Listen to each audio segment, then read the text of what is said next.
You're listening to WZYE 95.9 FM. You are listening to WZYE 95.9 FM. The most influential name in Caribbean radio in the tri-state area.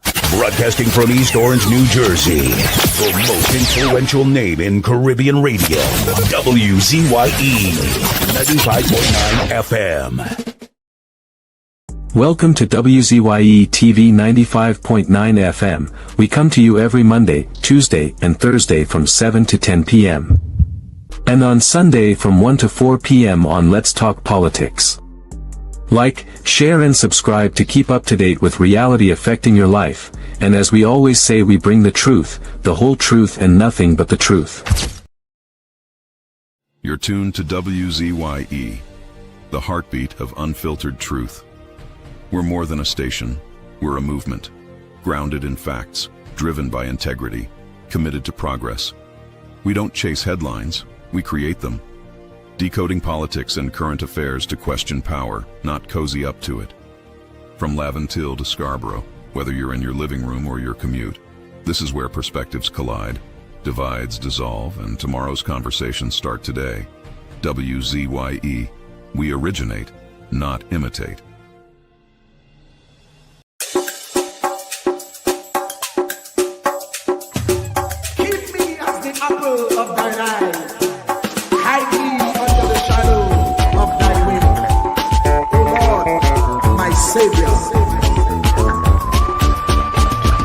It's so hard to deal with personal struggle. So sad when you feel alone in your trouble. It's real hard when you want to talk to a brother. It's so bad because of how some look at you after. So Jesus, come and be while you fix it. Come and be while you fix it. Come and be while you fix it. Jesus, come and be. Come and be while you fix it. Come and be while you fix it. Come and be while you fix it. Jesus, come and be. Cover my head. Satan want me dead. Cover my back from human attack. So Jesus, come and be while you fix it. Come and be while you fix it. Jesus, come and be while you fix it. Jesus, come and be. People see you smile, but don't know the hurt that you're feeling. Even as God's child, at times your heart does be bleeding. Where can you go when you're really looking for healing? Who know how to flow when your soul needs some restoring? So Jesus, come and be while you fix it. Come and be while you fix it. Come and be while you fix it. Jesus, come and be. Come and be while you fix it. Come and be while you fix it. Come and be while you fix it. Jesus, come and be. Cover me home from evils unknown. Cover my feet so I'll never retreat. Oh Lord, come and be while you fix it. Come and be while you fix it. Come and be while you fix it. Jesus, come and be.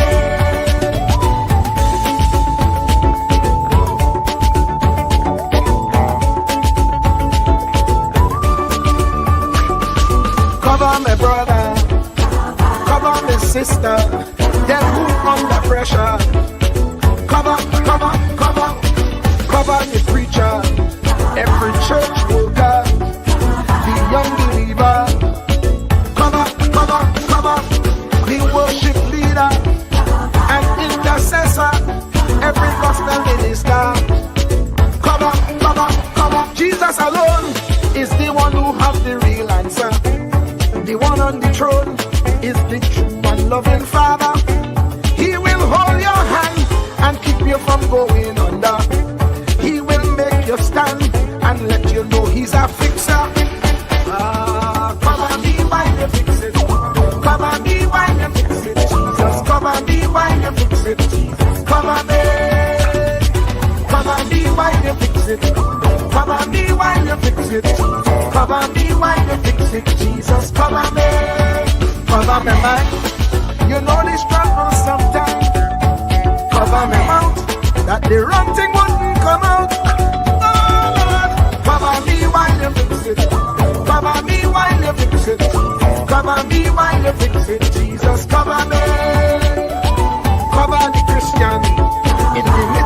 aggression. With the power of your right hand, Jesus, cover, cover, cover them helpless children. Jesus, defend them. Send help from heaven. Jesus, cover, cover, cover all them radio stations that blessing the nation. Grant divine protection. Jesus, cover, cover, cover, cover me.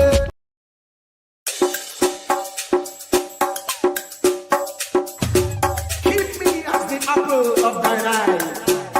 Hide me under the shadow of thy wing. O Lord, my Savior.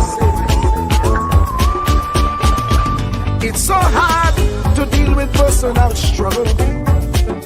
So sad when you feel alone in your trouble. It's real hard when you want to talk to a brother. It's so bad because of how some look at you after. So Jesus, cover me while you fix it. Cover me while you fix it. Cover me while you fix it. Jesus, cover me. Cover me while you fix it. Cover me while you fix it. Cover me while you fix it. Jesus, cover me. Cover my head. Satan want me dead. Cover my back from human attack. So Jesus, cover me while you fix it.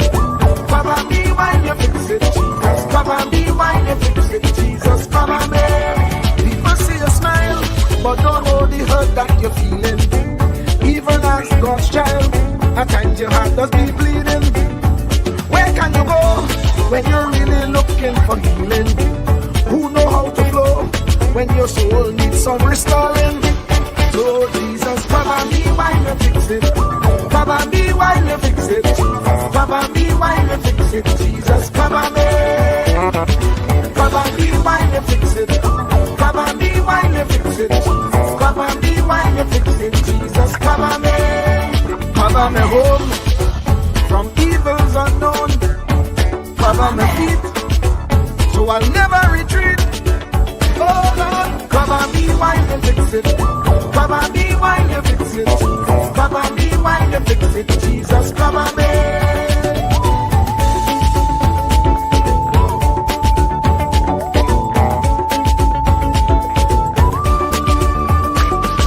Cover my brother. Cover my sister. Them who under pressure. Cover, cover, cover, cover the preacher, every church worker, the young believer. Cover, cover, cover, the worship leader and intercessor, every gospel minister. Cover, cover, cover. Jesus alone is the one who has the real answer. The one on the throne is the true and loving Father. He will hold your hand and keep you from going under. He will make you stand and let you know he's a fixer. Cover me while you fix it. Cover me while you fix it. Jesus, cover me while you fix it. Jesus, cover me. Cover me while you fix it. Cover me while you fix it. Cover me while you fix it. Jesus, cover me. Cover me mind. You know the struggle sometimes. Cover me mouth, that the wrong thing wouldn't come out. Oh Lord, cover me while you fix it. Cover me while you fix it. Cover me while you fix it. Jesus, cover me. Cover the Christian in the midst of aggression. With the power of your right hand. Jesus, cover, cover, cover them helpless children. Jesus, defend them. Send help from heaven. Jesus, cover, cover, cover all them radio stations that blessing the nation. Grant divine protection. Jesus, cover, cover, cover, cover me, cover me, cover me.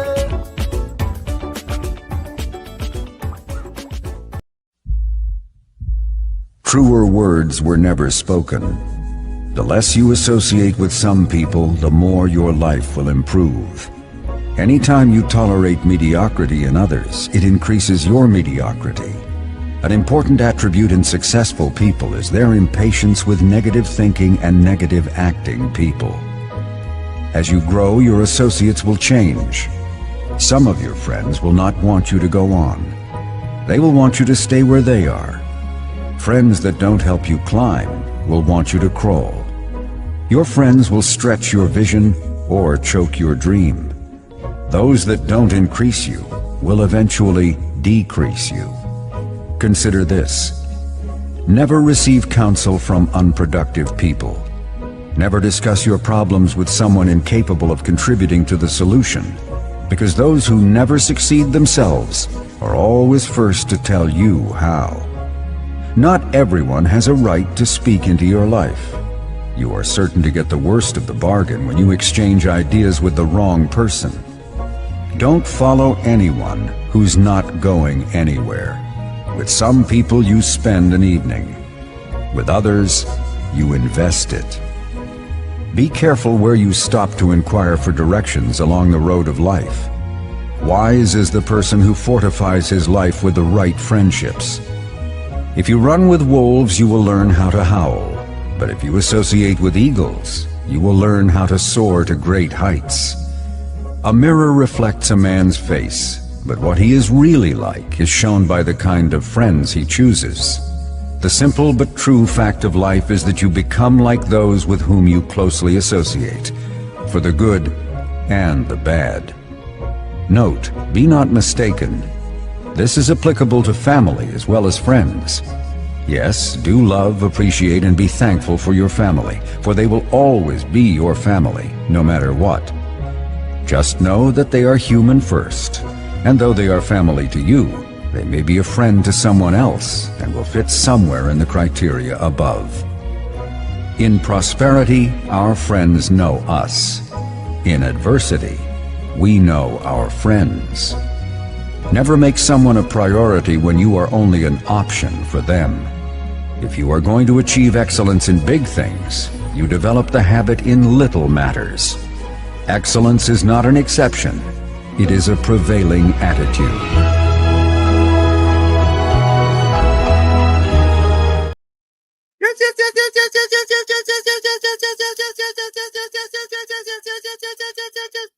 Let me say a special hello to all the WZYE 95.9 FM listeners.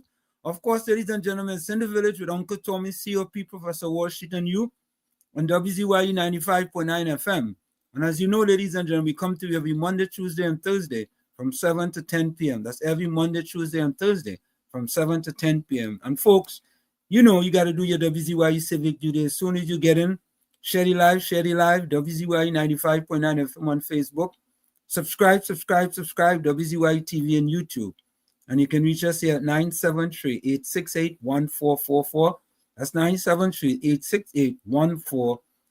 Or 973-609-6509. That's 973-609-6509. And this is how we start the thing. Welcome to WZYE TV 95.9 FM. We come to you every Monday, Tuesday, and Thursday from 7 to 10 p.m. And on Sunday from 1 to 4 p.m. on Let's Talk Politics. Like, share and subscribe to keep up to date with reality affecting your life. And as we always say, we bring the truth, the whole truth, and nothing but the truth. You're tuned to WZYE, the heartbeat of unfiltered truth. We're more than a station, we're a movement, grounded in facts, driven by integrity, committed to progress. We don't chase headlines, we create them. Decoding politics and current affairs to question power, not cozy up to it. From Laventille to Scarborough, whether you're in your living room or your commute, this is where perspectives collide, divides dissolve, and tomorrow's conversations start today.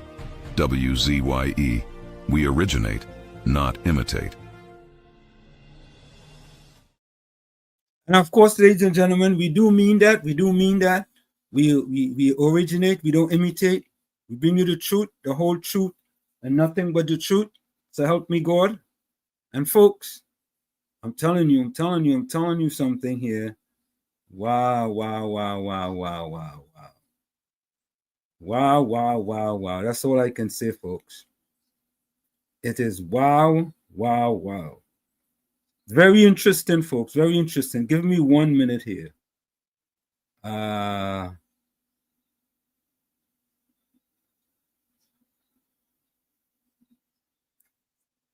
Oh well. So folks, of course we bring you the truth, the whole truth and nothing but the truth. Something just take me there by surprise. And it had to do with YouTube. But this is, we have put that in words for you. Take a listen. Ansam LeBon and Marshall Nesbitt solemnly swear to conduct this radio program in a true, fair, and balanced manner, ensuring that all perspectives are given equal consideration and that the information presented is objective and unbiased. We pledge to provide a platform where diverse voices can be heard, fostering open and constructive dialogue that serves the best interests of our audience and community. Our commitment is to uphold the principles of journalistic integrity and ethical broadcasting throughout the duration of this program. Thank you. There you have it, ladies and gentlemen. We bring you the truth, the whole truth, and nothing but the truth. Tommy, how are you going? Quite good. And yourself, good sir. Well, Tommy, I just did something. And let me tell you this, right? There was a breaking news story by Ken Ali, right? Okay. And I just uploaded to YouTube. And YouTube blocked it. Wow. It had to do, but we'll read it. We'll read it. We'll read it. Wow. But it had to do with YouTube censors stories. Yeah, man. Yeah. It had to do with an editorial by Ken Ali. And it had to do with the Prime Minister of St. Vincent. Rob Gonzalez. Correct. Yeah. And YouTube said it's bullying. So by YouTube saying it's bullying, they just removed it from WZYE TV page. So wow. I don't know if they're going to give us a strike, but I deleted it. So folks, I'm telling you. How about Douglas Politics and his revelation about the Tommy, let me see that one. That one stayed though, you know. Yeah, we have that one from this morning. That one is, that one. We actually have that. We're gonna play that one. Yeah, we actually have that one. An unusual source sent me that, and I was surprised. I said, "Wow!" Right. So we have that one, but the other one that Ken Ali just wrote, they kicked it out, man. And Tommy, there was another one with what's that girl name again, boy? She had threatened Kamala, the Prime Minister, and she had put the Prime Minister address on social media. Right. And I posted a video on that, and YouTube said it was bullying too. Wow. Boy, I'm telling you, you know. So just imagine, right? Somebody has to be going in front and presenting those arguments to YouTube. You're absolutely correct. Absolutely correct, Tommy. Somebody's taking in front and going and reporting these things to YouTube, because I just uploaded it to YouTube, and I'm gonna read it. But if I play it, YouTube may block the whole program. It Tommy, why? It ain't getting easy out there. Unbelievable. Just as I finish here, you know, when you see me pick up my phone, I pick up my phone because they have just 2 minutes ago blocked it. And it is in red. Whenever they block it, it's in red. So they will get for the propagandists too? But like them getting words on the fourth estate. We had to call them the 4.5 estate. Wow. We had to call them the 4.5 estate, man. Because Tommy, you know, the fourth estate is something big now in Trinidad, and you have to take credit for that. You is the man brought that to the fore. So you had to take credit for that, man. Well, I mean, boy, things ain't easy to this, boy. But told me the revelation that fella had 3 houses, AGC houses in Trinidad and Tobago. that's unbelievable. You see how wicked and vindictive and malicious and nefarious and iniquitous. Yeah? The thing is, hey, Caribbean Soul, not me now. I ain't even gonna chance it with YouTube. Nah, I ain't chancing it. Because the statement was, message to TNT, do PNM awarded agency houses explain anti-criminal? Ralph Gonzalez, is that you? Look at, let me see if I can show up on my phone there. Look the phone right there, you see it? Look. Yep. Just post it. Right? But I could send out now. I could actually send out the video, but not on YouTube. Not on YouTube. Not on YouTube. I could put it on WhatsApp. But if I go post it on YouTube and you listen, YouTube ain't easy, you know. You understand? Well, I'm sure they don't even know the difference. It's somebody prompting them. Somebody has to be prompting them, Tommy. Somebody's prompting them. And this is the second video that I had totally blocked. It got blocked. And when it gets blocked, it got a red circle. And another red thing to tell you that they told you it's bullying. So yeah, we go talk about that tonight, folks. We have plenty of things to talk about tonight. And so what we're going to do, we'll give you the breaking story from Ken Ali, which is the story from Anil Roberts. But the big thing behind it is that we have to understand now, it have a bigger bully on the block, eh? You understand? Because them saying we bullying. But how come we bullying? How come talking the truth now is bullying, Tommy? We just talking truth to power. Yeah, how come? Tommy, boy, I think what we have to start to do, boy. This is what, Tommy, I feel this is what we got to start to do, man. This is what we got to start to do. That the PNM has found itself in, as the gentleman would have said rightly. Dr. Eric Williams, many years ago, said that every single member of the PNM is a propagandist of the PNM. And one of the first things I will do as your new chairman is to ensure that the propagandists of the PNM must be deployed on every nook and every cranny of this country, and we will chase them away on social media, and that the gospel of the PNM must be known to every single citizen of this country. So Tommy, we have to become propagandists too. No, we can't continue to do with this, Tommy. I'm just asking. You're tuned to WZYE, the heartbeat of unfiltered truth. We're more than a station, we're a movement, grounded in facts, driven by integrity, committed to progress. We don't chase headlines, we create them. Decoding politics and current affairs to question power, not cozy up to it. From Laventille to Scarborough, whether you're in your living room or your commute, this is where perspectives collide, divides dissolve, and tomorrow's conversations start today. WZYE, we originate, not imitate.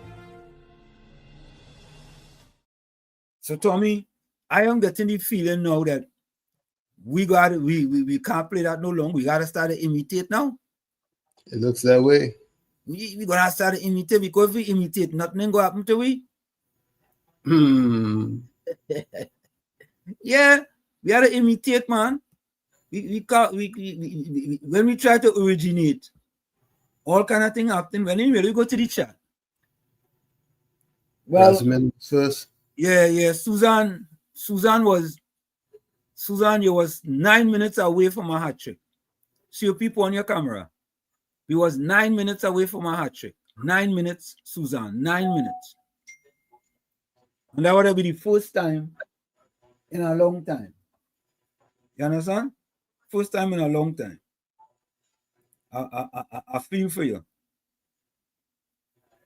I really feel for you. I feel for you.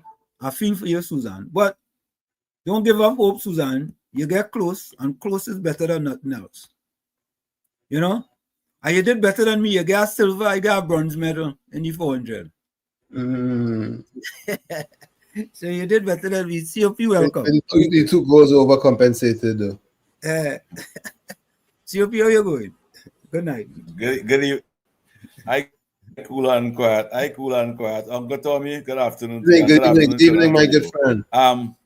Well, if you can't originate and you had to imitate it, you could have put first. If we only had we can't originate it, and we only had to imitate it, which will interfere with you. You could have put Susan first, unless she hit the hat trick. I can imitate a little something unless Susan come first. Yeah. That's a thought. Yeah, you can imitate, man. Susan, you hear that, girl? Yeah.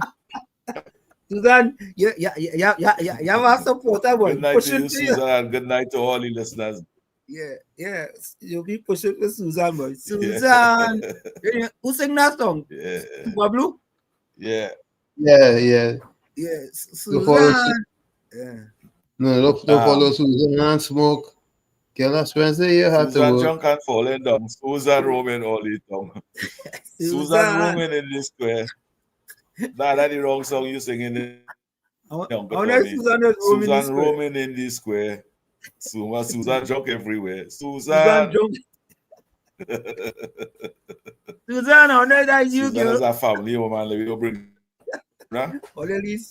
Leave Susie alone, Susan. Oh God. I thought it was Rebecca. I thought he was telling Rebecca. Not Susan. I thought Super Blue was telling Rebecca, don't follow Susan and smoke. Girl, that's Wednesday you have to work. Well, I know. That next song. That next one?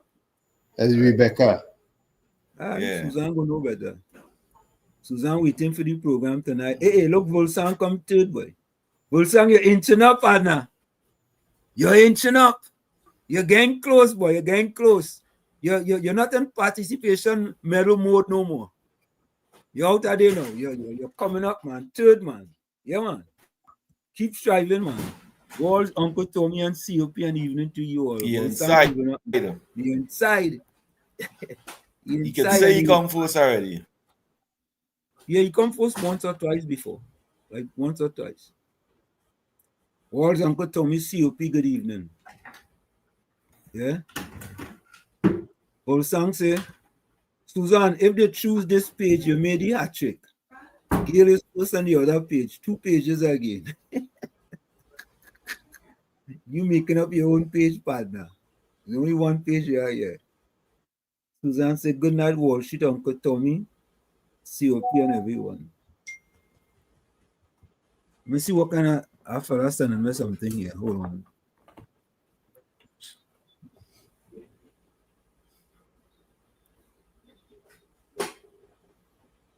What is that there? Is that two thing opening? No. We only have one. Oh, we got. For me, we have 2 live open. Oh, we got 2 live open. Let me see. No, only 1 live. I opened I started it. I went live once. Yeah, but It's that 2 live open. It's that 2 live open. With the other live, me know what that one is. I see 2 of you, 2 of screen. You saying 2 of me? Huh? You have watched it? You seen 2 of me? I seen 2 of you, 2 of Uncle Tommy, and 2 of me. It have a little next TV at the side, where how I sit down over here on my left hand side. It have a next little TV on that side with you and Uncle Tommy on top and I underneath. The same picture we watching in front here is the same picture I have on the side here. Oh. It's too live. I know how that will be. Since Man. yesterday, I seen that. It had 2.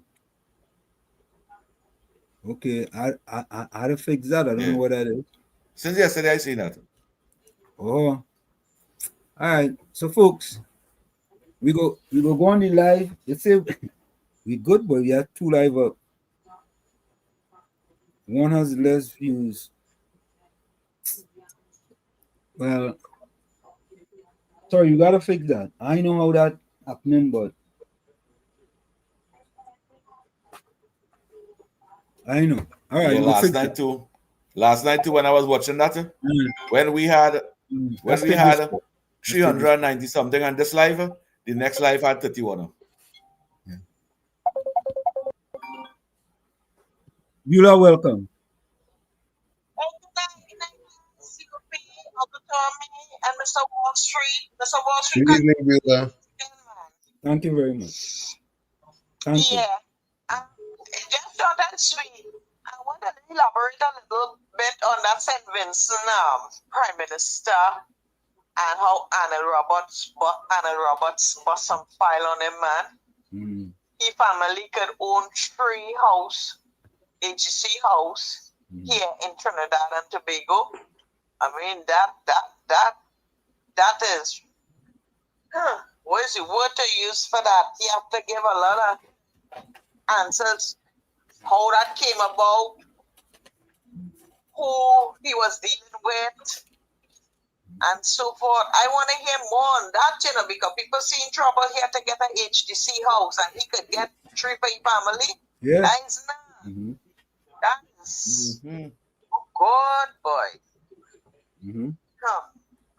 Yeah. And that is it for now. Well, I just don't know that. I just don't know what Rowley did to this country now.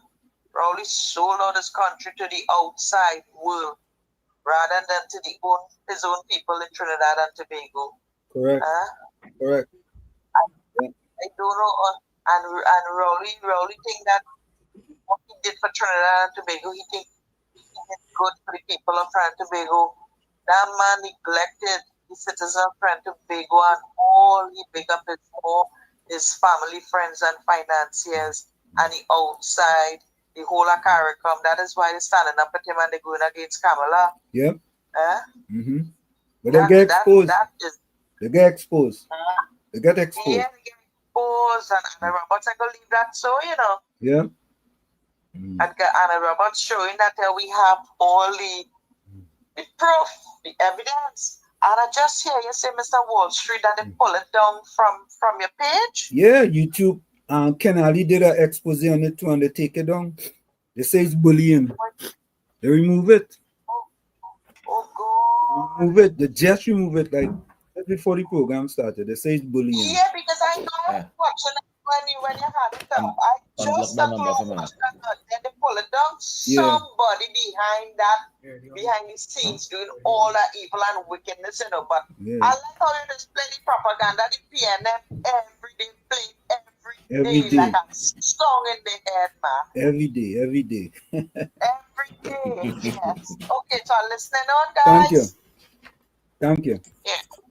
Yeah, man. Every day we play that. All right, let me take this next Every call. day. Yeah, Southwestern, welcome. Southwestern, listen to your phone, not the computer or the TV. I was looking at Uncle Tommy and Professor Wall Street and COP. Welcome. Good evening. Uncle Tommy, I have talked to you after Miss Beulah because the CCOP and Professor, them was not wrong when Patrick Manning was living and was Prime Minister in Trinidad and Tobago.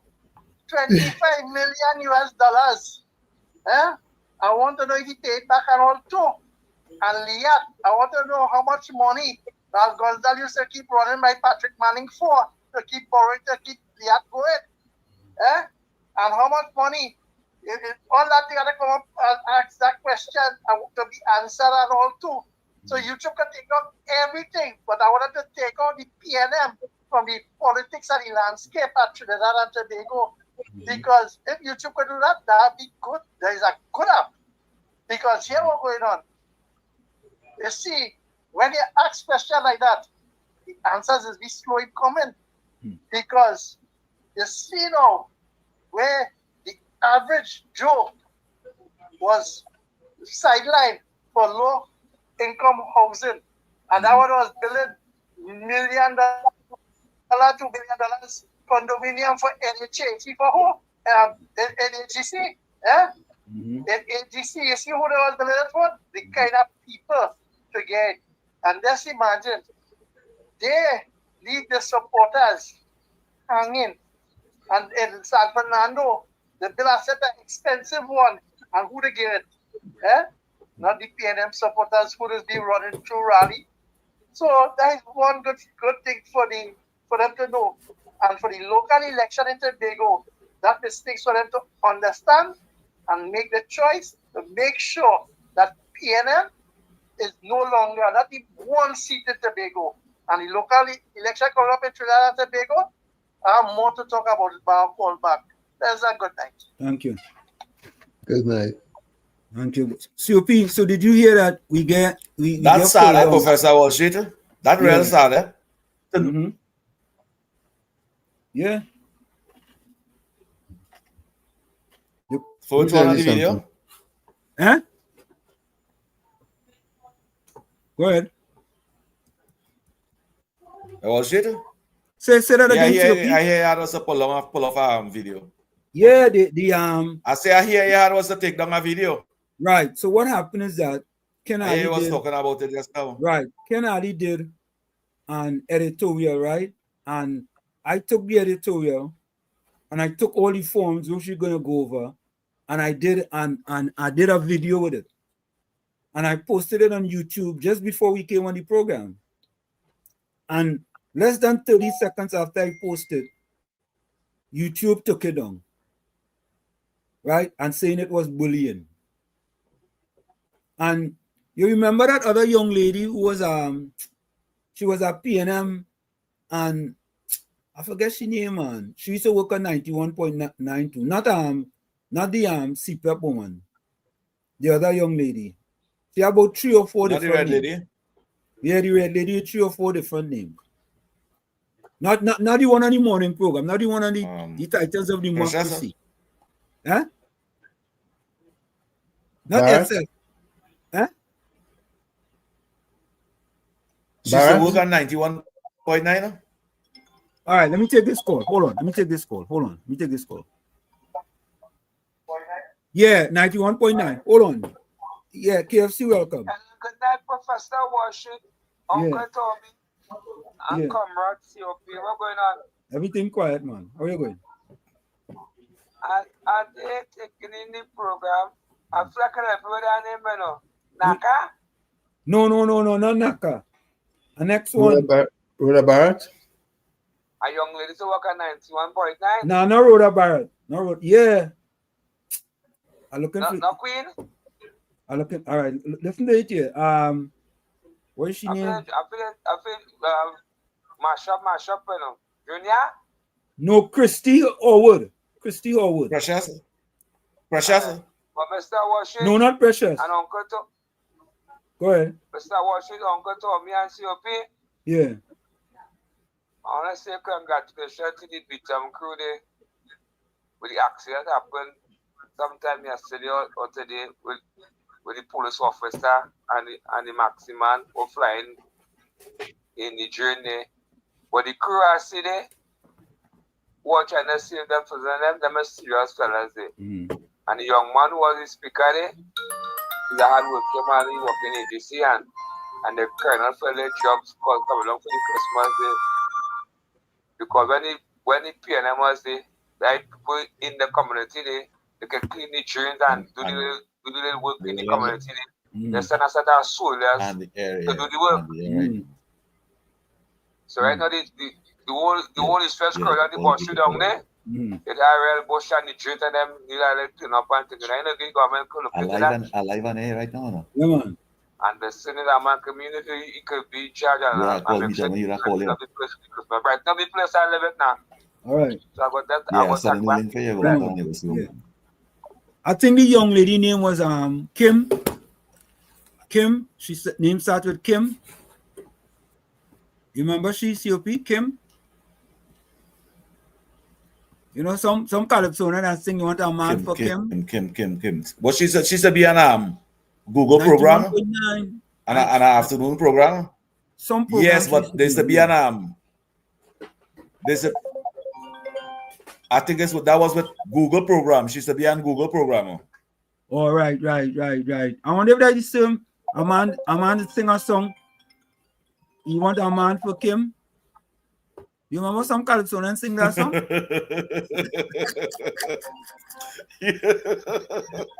Oh God. Yeah, KFC. Yeah. Oh God, the double and twice. The double and twice. Oh, Kim Cole. Talking about oh, all right. name. Oh, okay. Making a set of TikTok all over and sending the official invoice for that target your number Prime Minister house. Oh, okay. That is it. Yeah, man. That's the young lady talking about. Yeah, thanks. Pull out that video. Yeah, looking for shit. Right? Yeah. YouTube, I pop a video with that one too. They pull that one down too. They say it's bullying.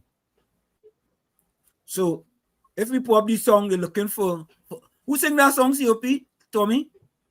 Which one? Looking for a man for Kim? Yeah. Yeah, Fuck him.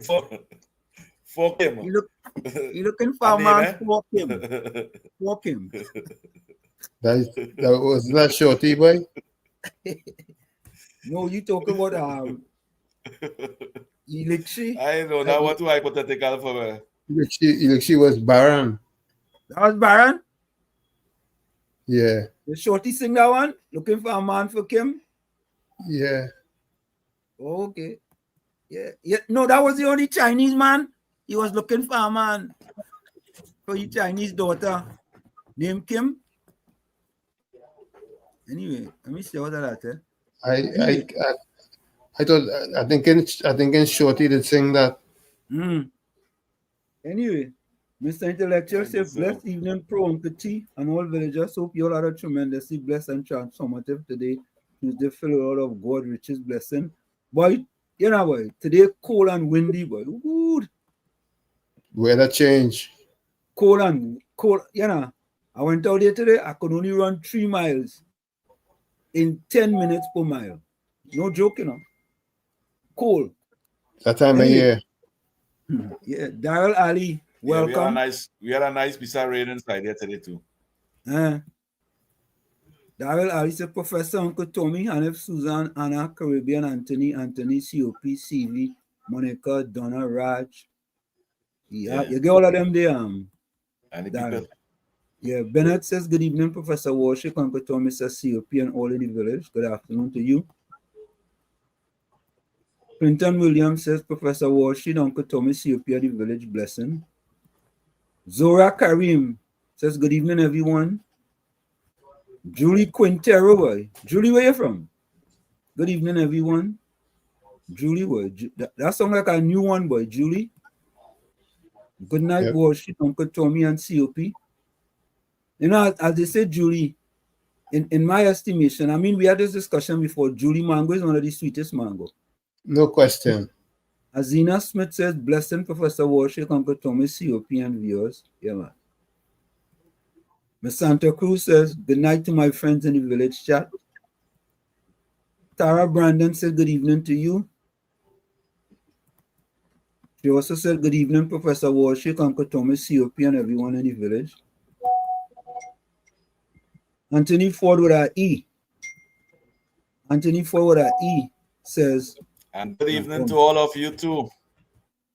Anna, Hanif, Clinton, Vol, Daryl, good afternoon.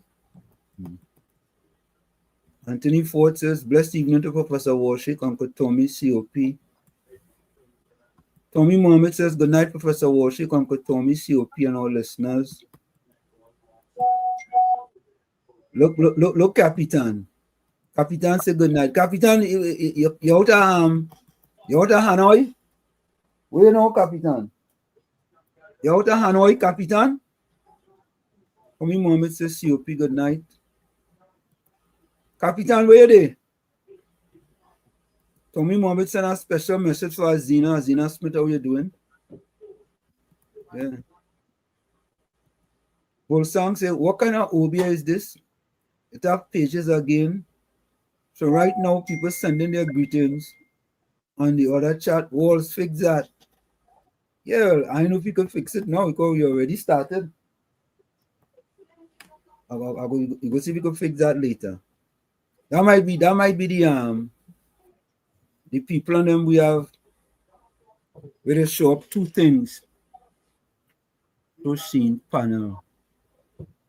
I don't know how they are to chat. Ishwa Singh says a blessed evening to all.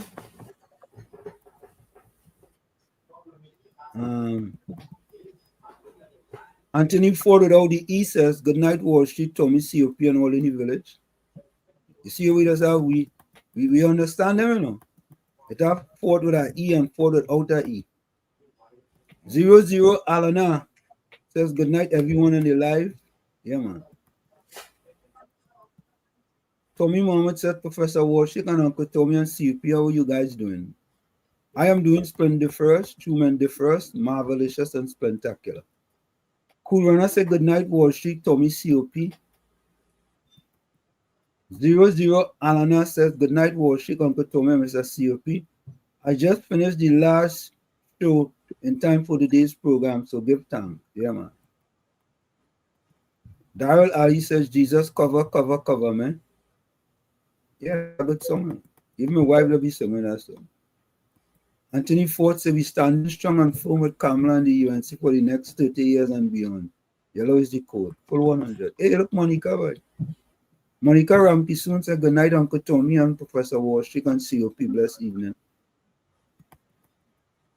I see Caribbean. No, I see Caribbean Soul already. All right. Hey, Wall Street, Tommy and COP, Judy Ali. Yeah. Bennett Thomas says, good evening, Gail. Good night to you, Judy Ali. Daryl, Julie Quintero. Julie, where you from? Indian King says, good night. Hit the like button, guys. Yeah, and subscribe. Well, let's subscribe. It's easy when you subscribe, then we not to send out all them WhatsApp notes, you know what I mean? Tara Ramlal says, good night from New York watching. Hey, Tara, welcome. Well, let's say right to Tara. Tara from New York, boy. Tara, what part of New York you from? Good night to you, Tara. Yeah, welcome, Tara. Welcome to the village. Yeah, welcome to the village. What part of New York you from? Tell a friend to tell a friend. Yeah, correct is right. Rajendra, welcome. Pleasant good night, Professor Warshik, Uncle Tommy, and COP. Yeah. Caribbean Soul, good night, WZYE TV and listeners. I ain't see Mr. Florida either. Where you? But we went a little late. You'll hear it on tonight's program from COP. Caribbean Soul, come on now, man. Yeah, Caribbean Soul, where they partner. Ramdio by you, boy. Pleasant good night to Professor Warshik, Mr. Tommy, COP, and the village. Ramdio, where you going? Good evening, everybody in the village. Anthony Ford out the East says, Wall Street, you're looking like 2 gold and 1 bronze. Oh, how does this look, boy? Thank you. Like you do. Confident. Yeah. Confident? Confidence. How that does look? Yeah. Okay. Yeah, just watching him around, you go see how it is looking. Oh, I look and see. Joan Biznat, watching from Connecticut. Watching him around, you can take a selfie. And you go tell me?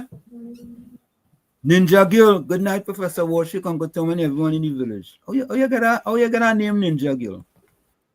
When she into karate, boy. So, we go play that video at the top of the hour, after the top of the hour. Daryl Ali said that was a hot video, and I'm so glad. But I go read the editorial for you all from Ken Ali. Dane Khan, welcome. Good evening, Professor Warshik, Uncle Tommy, and all villagers. Welcome to you. You know how long I see we partner WZYE? Oh, yes. Yeah, I see Busy in a while. Busy where you there, boy, from Fishing Pond, Sandy Grande, right? Fishing Pond. Sandy Grande. See, I remember them thing? Yep. Ramdio Baijo says, good night to each and everyone on the live. COP blessings all. I know. COP. Caribbean so say Monica, I called Kamala and had a talk last night and she begged me. But she begged you for what? Yeah, Dane can. Only remember to smash the like button. Don't forget that. And subscribe. Hey, Anthony, with the Rowdy E, how the hell YouTube can block facts? They can block whatever they want to know. Yeah, if they feel that, they say it's bullying. Batman, welcome. Ernesto Cook from St. Vincent. Now, what's bad talking TNT? I wonder if you go bust Mark and Ralph on the HDC house. Then he posted like YouTube is paying him. Yeah, he paying him, sending all them thing and them. You play that video yet, Tante? No, I ain't played yet. Well, you know something? I was it? No, I ain't played that video yet. Hey, I'm supposed to have Karen coming on at 8. Hold on. Let me send you this link here real quick. 6:51. Let me send her the link. Because I promise she. She want to come and talk good about the what she think the Prime Minister is doing. The initiative.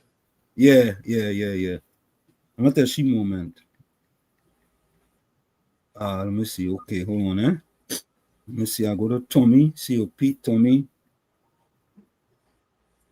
Tommy, here we go. Let me send this far.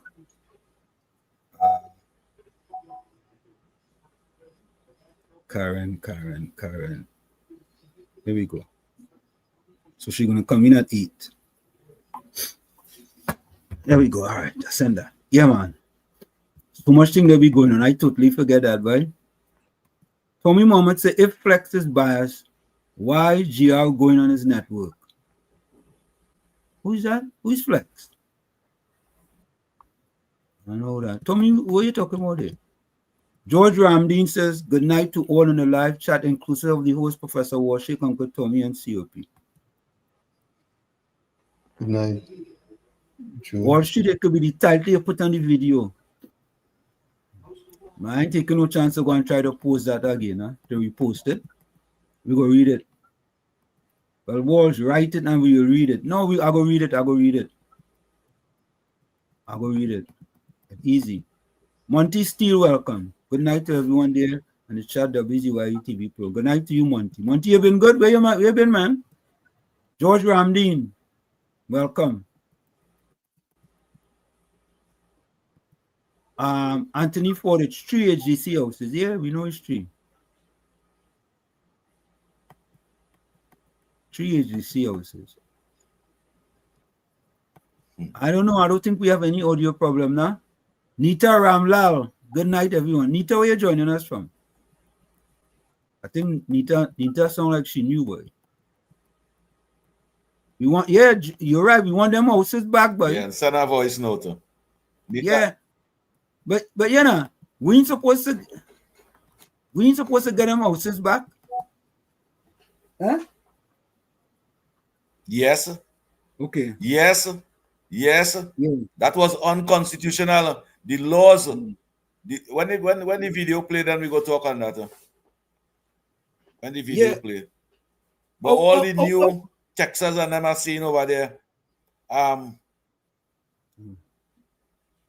The new Texas and them. Let's send a voice note.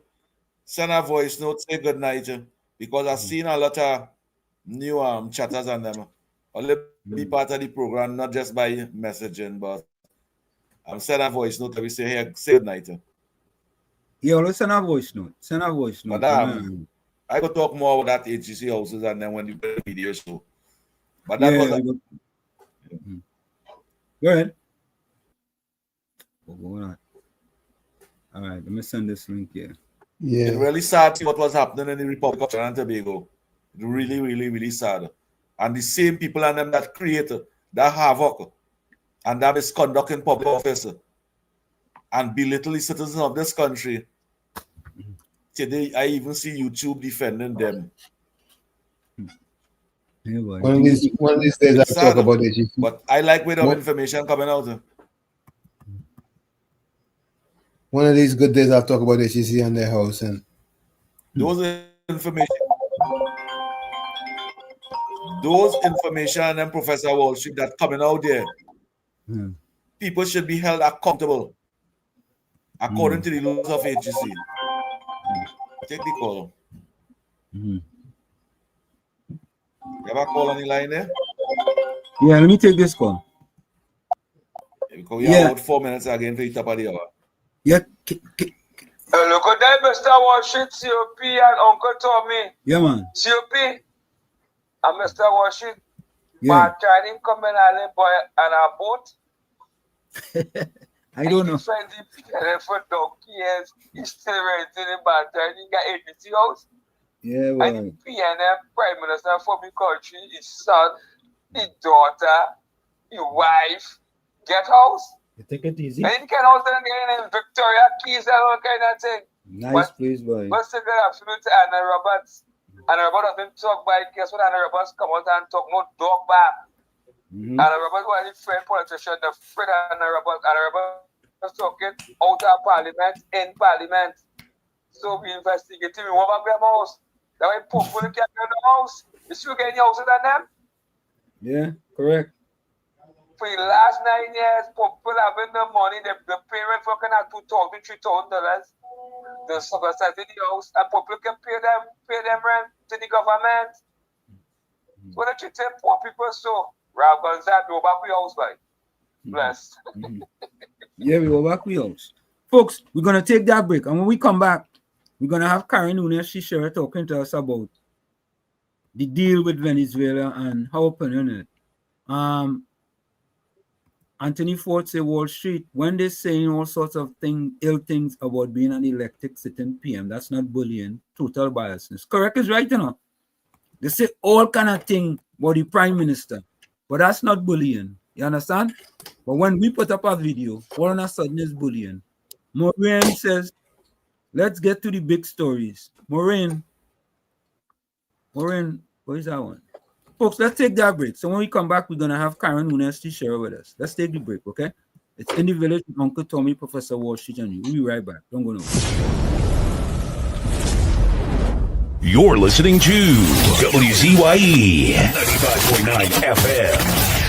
You are listening to WZYE 95.9 FM, the most influential name in Caribbean radio in the tri-state area. Broadcasting from East Orange, New Jersey, the most influential name in Caribbean radio, WZYE 95.9 FM. Welcome to WZYE TV 95.9 FM. We come to you every Monday, Tuesday, and Thursday from 7 to 10 p.m. And on Sunday from 1 to 4 p.m. on Let's Talk Politics. Like, share and subscribe to keep up to date with reality affecting your life. And as we always say, we bring the truth, the whole truth, and nothing but the truth. You're tuned to WZYE, the heartbeat of unfiltered truth. We're more than a station. We're a movement, grounded in facts, driven by integrity, committed to progress. We don't chase headlines, we create them. Decoding politics and current affairs to question power, not cozy up to it. From Laventille to Scarborough, whether you're in your living room or your commute, this is where perspectives collide, divides dissolve, and tomorrow's conversations start today. WZYE, we originate, not imitate. Fire! Fire! Fire! Fire! Fire! Fire!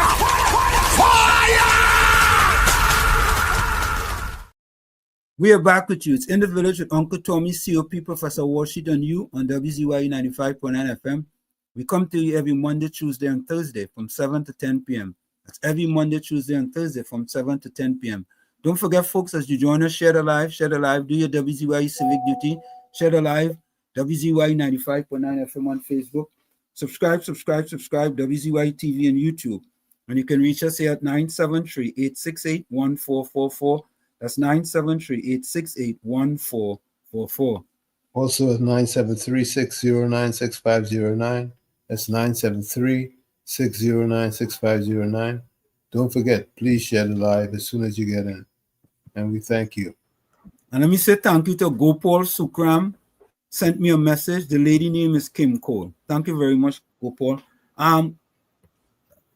Karen, put on your camera. Your camera is off. If you're hearing us, you have to put on your camera. Better you're being rude. Put on your camera. Let me tell you, put on our camera. Put on your camera.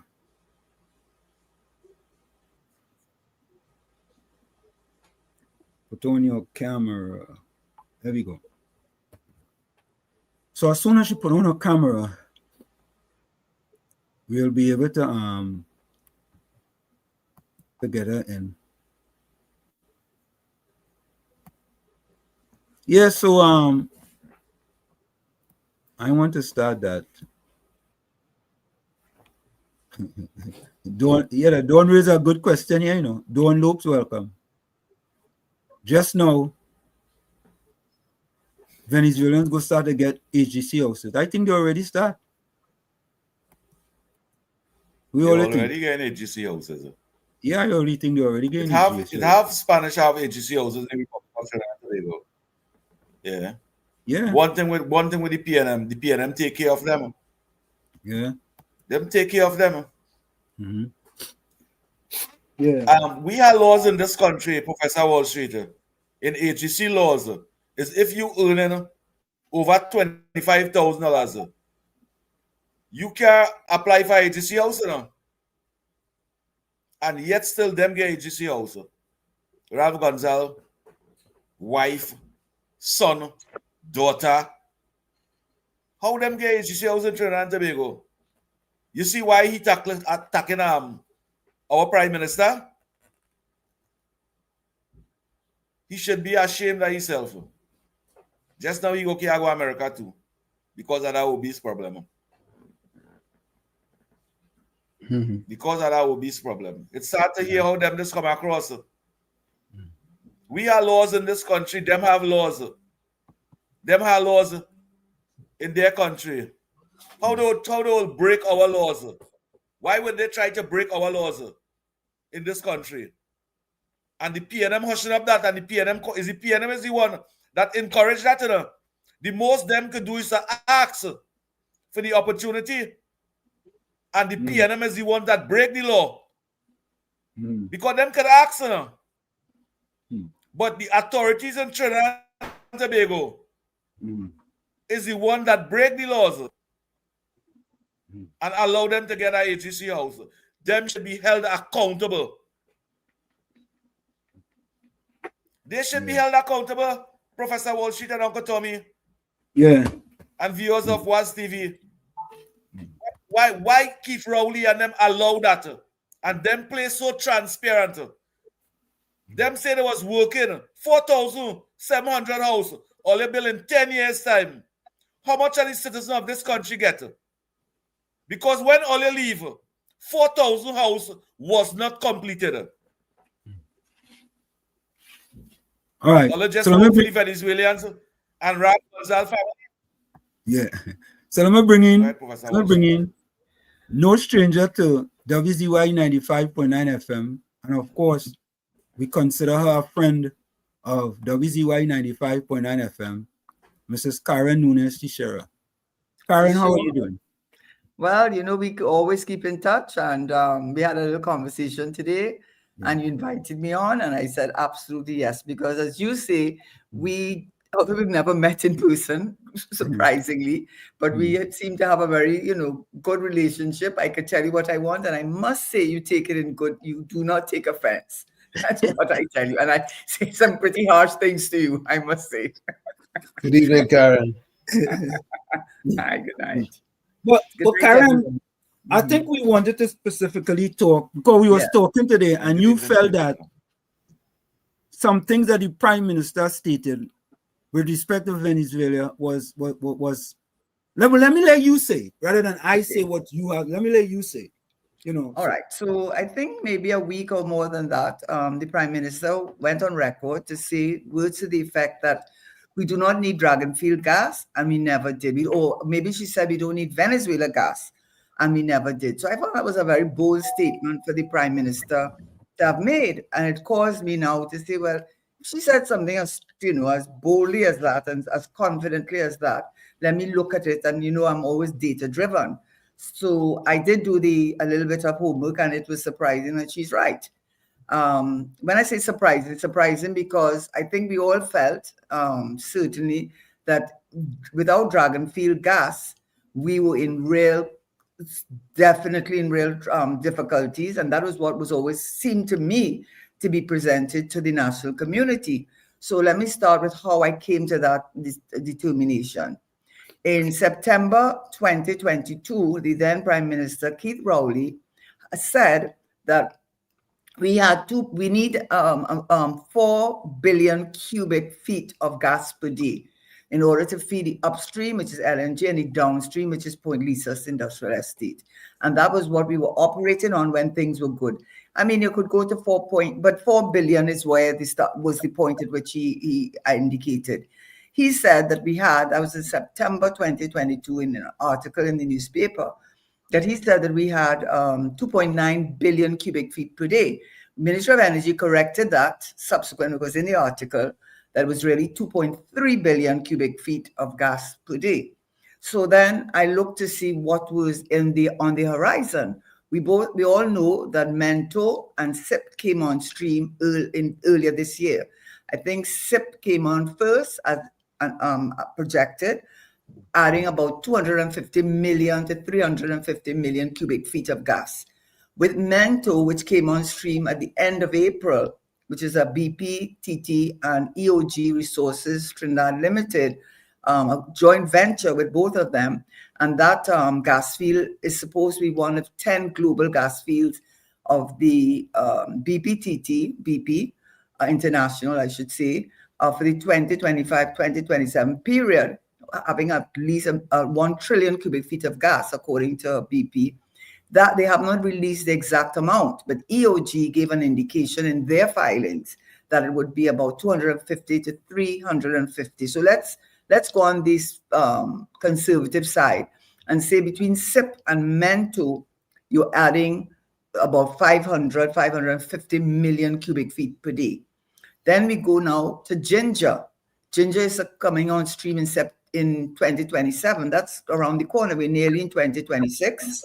And we know 2027 has 12 months, so we don't know exactly what month that is. But what we do know is they project, and we can rely on these international players.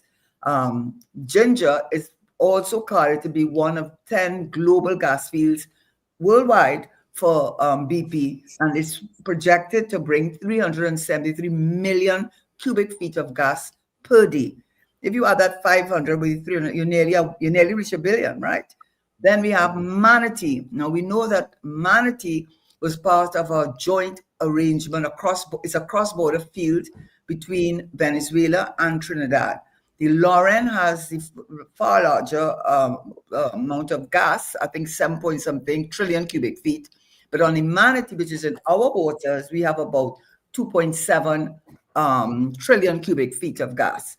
So they had a unitization arrangement. They had to bring that to an end, I think, in 29. We had to bring it to an end because of OFAC, which is the Office of Fixed Assets Control, which is the sanctions that the United States imposes on Venezuela, which effectively imposes on us. So they had to separate that arrangement. So Manatee is being developed by Shell. They made the final investment decision with that because, of course, it's straddling two gas fields, one in Venezuela and one in Trinidad. They made that quite a while ago. And you know how much gas they're adding up per day? 600 million cubic feet of gas per day. So if you add the 373 and the 600, you really reach 1 billion. And if you add the Mento, now let me pull back a little bit, which I should have said. When the Minister Tanku read the budget, and in October, he said that the gas that we had at that point was 2.6 billion cubic feet. And he must have been speaking at that point in time about Mento and SIP, which would have been added in April, end of April, and definitely end of May. So when he said 2.6 billion, he would have added the STIP and the MEN2. So we can't include that. So if it is 2.6 we have reached, to get to the 4 billion mark, we need 1.4. And I've already said that ginger is 373 million cubic feet. Manatee is 600 million cubic feet per day. And then we have Manikin, the Coquina Manikin, a similar cross-border field, which is a BP gas field. And they had to do the same thing because of the sanctions that the United States imposed on those developments. But you're adding at least 250 to 300 million cubic feet. We have already passed the 1 billion mark. And I haven't spoken about the Perenco and Touchstone. They don't add, of course, they are small players, but they still add up. So clearly, as we speak now, we are well able to, by 2027, which is just around the corner, we will have enough gas in our waters that we are not going to be subject to any OFAC sanction that the United States will impose on Venezuela. And then, of course, added to that now, we have ExxonMobil. ExxonMobil is a huge gas field. It's an ultra deep water gas field. So it's a lot of, obviously the risk is much higher. It's not just deep water, it's ultra deep water. The size of the gas, the block is almost the size, if I'm not mistaken, smaller than Tobago, but it's sizable. And we have ExxonMobil. Now we have to watch ExxonMobil. I'm making no apologies. I would look before I came on the show to see where they had reached with that. So yes, it's very good news, especially as we know what is happening in Ghana. And that's exactly the problem. What is happening in Ghana? We cannot allow ExxonMobil to come here and do what they did to Ghana, because what they did to Ghana is shameful and it's shameless. I just have to put that on the table. So before I go on to ExxonMobil, so before I go into more detail on that, all I will say is clearly from what I'm saying to you, we've cost what we need. So why is Dragonfield being sold to us as being so critical, or seem to be sold to us as being so critical to our needs for the natural gas shortage? And that is what made me say, I really never looked at it, because I guess I was convinced that really was so necessary for us. So when I looked, it has a phase 1 and a phase 2. I didn't get the dates for either phase. The attractiveness of the Dragonfield is that it's 10.5 miles off from Venezuela to the Hibiscus platform, which is Shell. And Shell has an arrangement where they have, I think they are 80% equity holding and NGC 20%. So it's attractive. It's right there, a few miles off the thing, go to the Hibiscus platform, and so it's attractive. And it was supposed to come on stream in 2025. But how much gas did it add? That is the issue. 187 million cubic feet in the first phase, and total 350 million cubic feet. How is that going to make, and how is that sold as if we didn't get Dragonfield, then we were really in trouble? And that made me think, no, this is my view. And, I'm just looking at data and trying to interpret. So why did the former government make it seem that we had to maintain this relationship with Venezuela?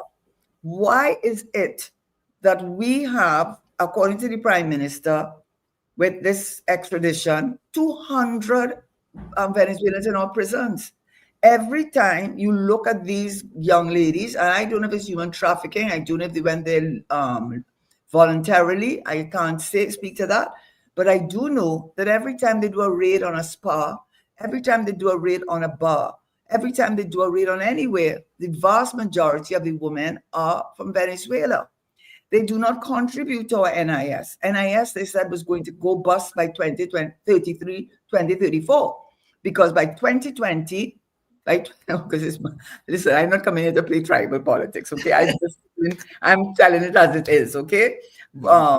2020, by 2033, 2034, because by 2020 they said that what we're paying out in NIS was more than what they were receiving. That, by the way, is a global problem. All countries all over the world are struggling. France is a good example of how the pension has created real issues for their debt in France. So having said that, they are not contributing to the NIS. They are going in the hospitals, having access to CDAP, having access to healthcare that we are paying for. How much charity are you going to do? A UN report, a 2024 report. I didn't look at the 2025 report where they looked on drugs and arms and so on. They said that Trinidad and Tobago has the highest number of Venezuelans based on the size of our population than any other country in the world. Do you know that? I'm not making that up. It's in the report. Now, if you want to argue with the UN, argue with the UN, but that's in the report. So why are we allowing this situation? Why did the former government allow a situation for 487 million cubic feet of gas, which we don't need, and it has so much issues with it? It has issues with America, with OPA, issues with Venezuela. Minister Stuart Young went allegedly 13 times. He went to Venezuela. Why? Why did the Prime Minister dance on the Congo line? Why you have almost a village, from my understanding, in the Caracas and down deep south, of only made up of Venezuelans? And this is a fact that every 2 weeks, you read in the papers they're involved in some criminal activity. Why are we taking on that burden? I cannot understand it. By the way, my position on that has nothing to do with the Prime Minister's position. You know, my position long ago, which I've articulated at least a year or 2 years, more than that. I said, please go home. Please go home. We cannot afford you. Go Colombia. Listen, you're not a CARICOM country. You don't speak English. And by the way, this thing you're talking about, the friendly relationship, you're tired of your National Guardia Nacional holding up our fishermen. My father used to do that as a sport on a weekend. You know how many times either it was the Guardia Nacional or pirate fish. They stole his Rolex watch. They did all kinds of things. What are you talking about? I used to live deep in Point Fortin, so my father used to go fishing down in the Caracas. So I know about that. What are you, and this whole thing with our porous borders, what have you done? You had Major Daniel come on the Joint Select Committee meeting about 2 years ago, and he said that only 4 of the OPVs were working. He said that the 2 hostile ships that we spent all that money for, both of them were down, and that one of them was deliberately damaged by sabotage, and the officer was going to be court-martialed. I don't know if they corrected it, but that was the case.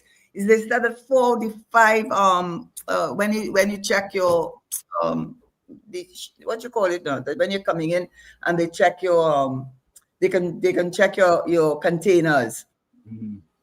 You know what I'm talking about? Of course, yes. So it's a manifesto. Is it the manifesto? Is it the manifesto? No. The thing that they check. So only 4 out of them are out of order, and they have a bay. The scanners. Yes, 435 scanners don't work in. Yeah. And the bays, they have 19 bays. Only 3 officers assigned to it. All borders are porous. Listen, you can understand why Venezuela was so important to us. It's too much headache. Too much headache. What is the benefit to us with all of that headache?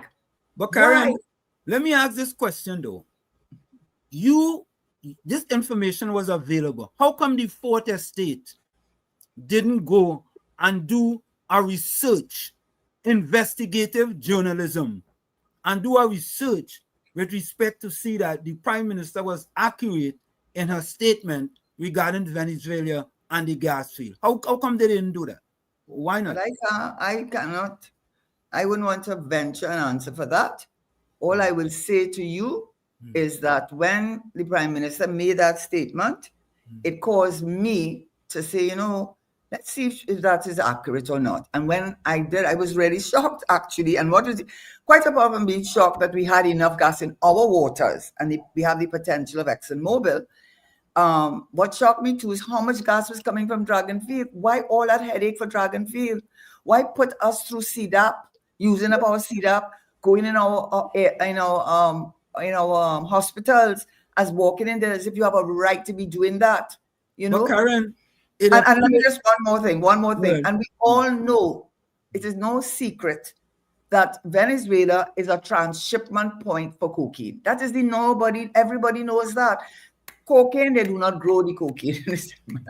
Cocaine, they do not grow the cocaine.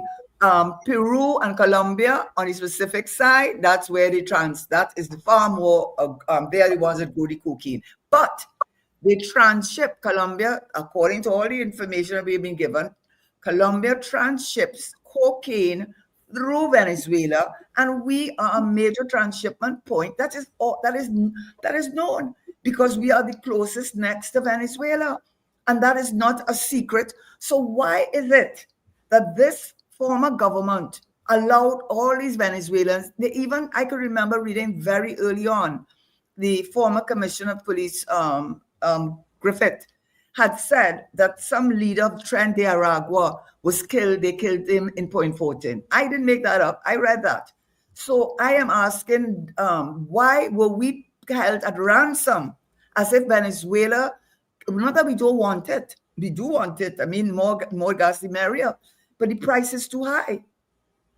But so Karen, what I'm hearing you saying is that the bill of goods, damaged goods, that the former government sold to us was a bunch of lies. When you say a bunch of lies, what do you mean by a bunch of lies? I mean that they overstated the importance of yes, yes, I would say that. Because what it is, most people in Trinidad would tell you that, boy, when this dragon field come online, we're good to go for a long time. That is for a very long time. And many of us believe the lies that we were being sold. And when the prime minister came now and told us the truth, we thought she was lying too.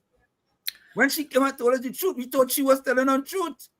Well, I wouldn't go so far though. I wouldn't say that I thought she was telling. I didn't. Well, think no, so. I'm not saying you. I'm not saying you. But I didn't know. I didn't know what to believe. I didn't know what to believe at that point. It was a good thing.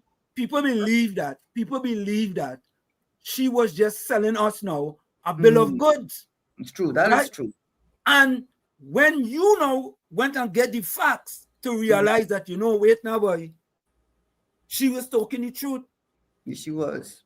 Right? And this is, Karen, this is absolutely very, very big for Trinidad and Tobago. This is not PNM or UNC. This is Trinidad and Tobago, Exactly. This is our country, Well, that's why I came on, because, we have our differences. But I said to you, no, and I went on the Ministry of Energy's website, by the way, to confirm it. And if you go right now, as you're speaking to me, go Ministry of Energy, you will see Manatee, and you will see and the big players, they don't make joke, the Shell and the BPTTs and so on. If they tell you they're coming on stream then they come on stream. If they say X amount now, if you go on that right now, you would see that they said Manatee's coming on stream because it's next year, because we're nearly in 2026, and it's 600 million cubic feet of gas per day. Ginger, 370. That's $1 billion already. Well, Karen, this is a bombshell, Karen. And Karen. Yes. Who's asking that? This is Tommy. Tommy, yes. So our cuckoo wouldn't be cooked again. Well, no, it's not going to be cooked again in that regard. No, because the reality is that we do have the gas, and as I already said, ExxonMobil, we have to be careful with ExxonMobil, very careful. But Karen, let me just follow up on that. That cuckoo cook thing was fear-mongering on behalf of the former prime minister. I am saying that. You don't have to say that. That was fear-mongering, because here you have come with the facts, the whole facts, and nothing but the facts. So when that fella thought what we cuckoo was cooked, it was fear-mongering. Who said the cuckoo was cooked? Who said the cuckoo was cooked? Rowley said that? Who? The former Dr. prime Rowley? minister. Yeah. Yeah, he said if we don't get the dragon. You mean the former? Well, whatever former you want to be. No. It's former. Former. Yeah. He said we cuckoo was cooked if we didn't get that dragon gas. But we cuckoo not cooked. No. It's not cooked. It wasn't even boiling. But this is what, to be honest with you, Anselm, that is what shocked me, I said, but it made me almost question myself. I knew the ginger gas. I knew that before. But it just, and then you had Lauren, you had Mento, you had Sip, you had Mento come on. But I didn't know the manatee had so much gas. And then, as I said, the coquina mannequin, that's a lot of gas.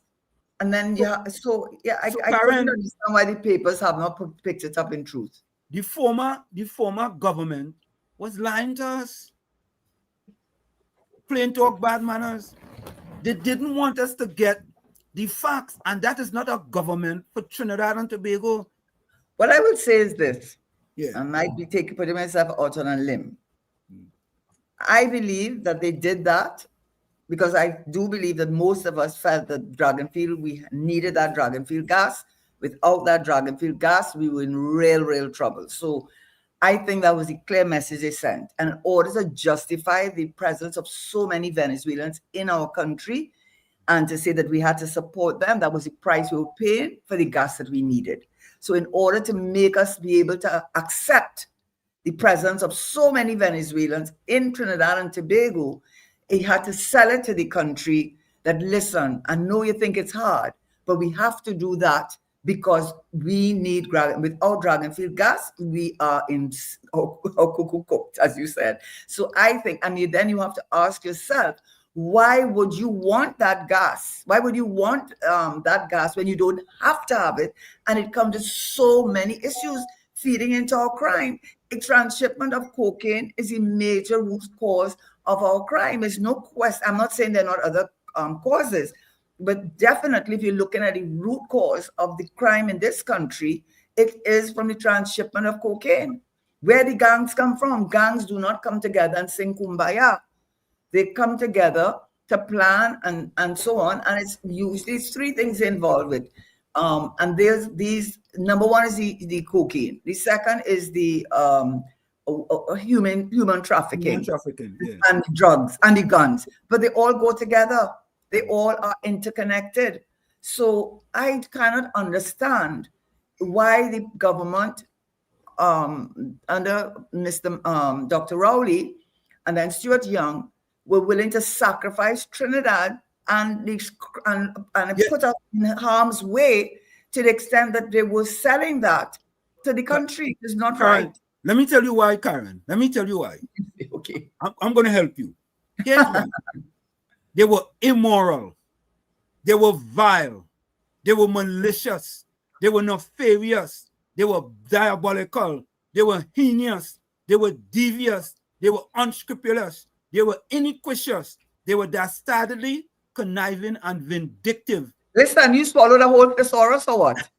You swallowed I never said synonym.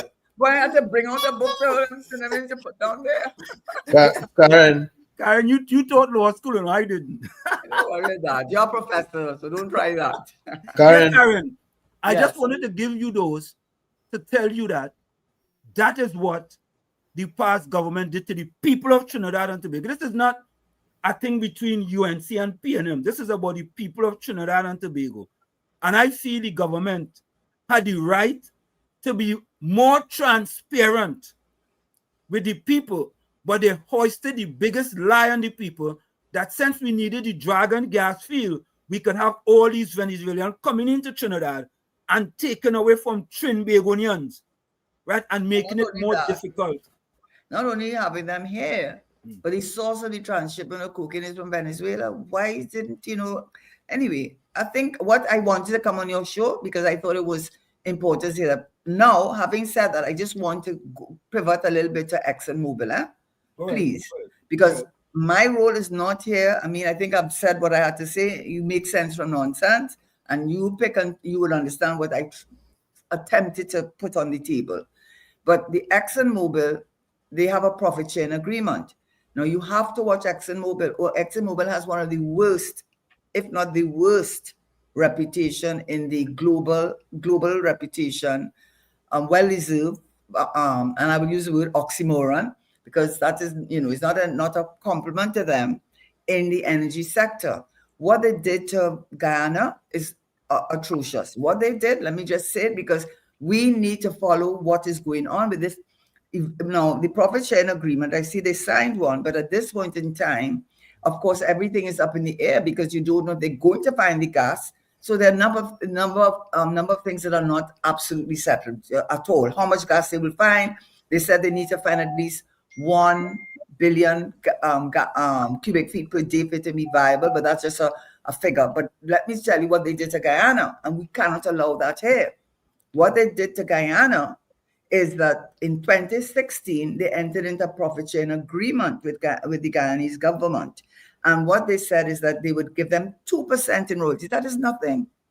2% is royalties, a permission a government gives or country gives to allow a foreign entity to extract minerals or whatever from their country. They have 2% on the profit. Then after that, because it was new, yes, so you could understand it was new and uncharted territory. They put up to 75% recovery cost before you calculated the profit. Correct. So when they went to the profit sharing, which was 25%, 12.5 for both each for Exxon and for Guyana, it was nothing. They paid, they gave an example already in Kaita News. They pocketed between up to 2025, 10 billion in unpaid revenue, unpaid taxes, which they should have been paying. And the Guyanese government got 6 billion. They got more, 4 billion more. They had a clause 15, that said that the Guyanese government would pay their corporate tax. Could you imagine? So when America, yes, and it is disgraceful. It is disgraceful. They paid no corporation tax, no a 2% royalty. That is absurd. And a 75% recovery. Now they've negotiated, and Starbucks is the biggest block. So now I don't know where they've reached with that negotiation, but all the new blocks that they are negotiating, Ghana is saying, I think it's I don't want to put the wrong figure for the royalties, maybe 6 or 8%, maybe 6% royalties, a ceiling of 65% for the recovery costs, and they must pay corporation tax. And they no longer will pay their taxes that they owe to the United States. They will not be paying, which they were paying. And this is, and they also had the audit now. They clearly were saying that they were not being above board. There were a number of things they took advantage of them. Now we cannot allow that here. We cannot allow that internet. So I support ExxonMobil coming in here, but we need to know what the terms and conditions are. When they were in Venezuela, when the oil companies were privatized, you know how much Shell and ExxonMobil was paying in royalties? 1%. You're taking it, that's not right. So we cannot have that here, So I don't know. I'm happy for us. I'm glad for it because it's really a risk you're taking with the ultra deep water. I'm thinking it's much more risk and much more expensive. They say it's going to cost them between 16 to 21 billion US dollars. That's a lot of money. But we need to safeguard our interests in this country. But Karen, I want to believe that we are a little more astute than Guyana. I want to believe that. We have more experience. I think we are a little more astute than Guyana. I don't think Exxon is going to come here and give us a 6 for a 9 and we go just sit down and take it. I don't want to believe that. But you will know better than me because I don't know better. I just putting out a warning signal. I don't know. It's better to take in front and let them know. Yes, they took advantage of Ghana having no experience in the oil energy sector. We have been in it for over 100 years.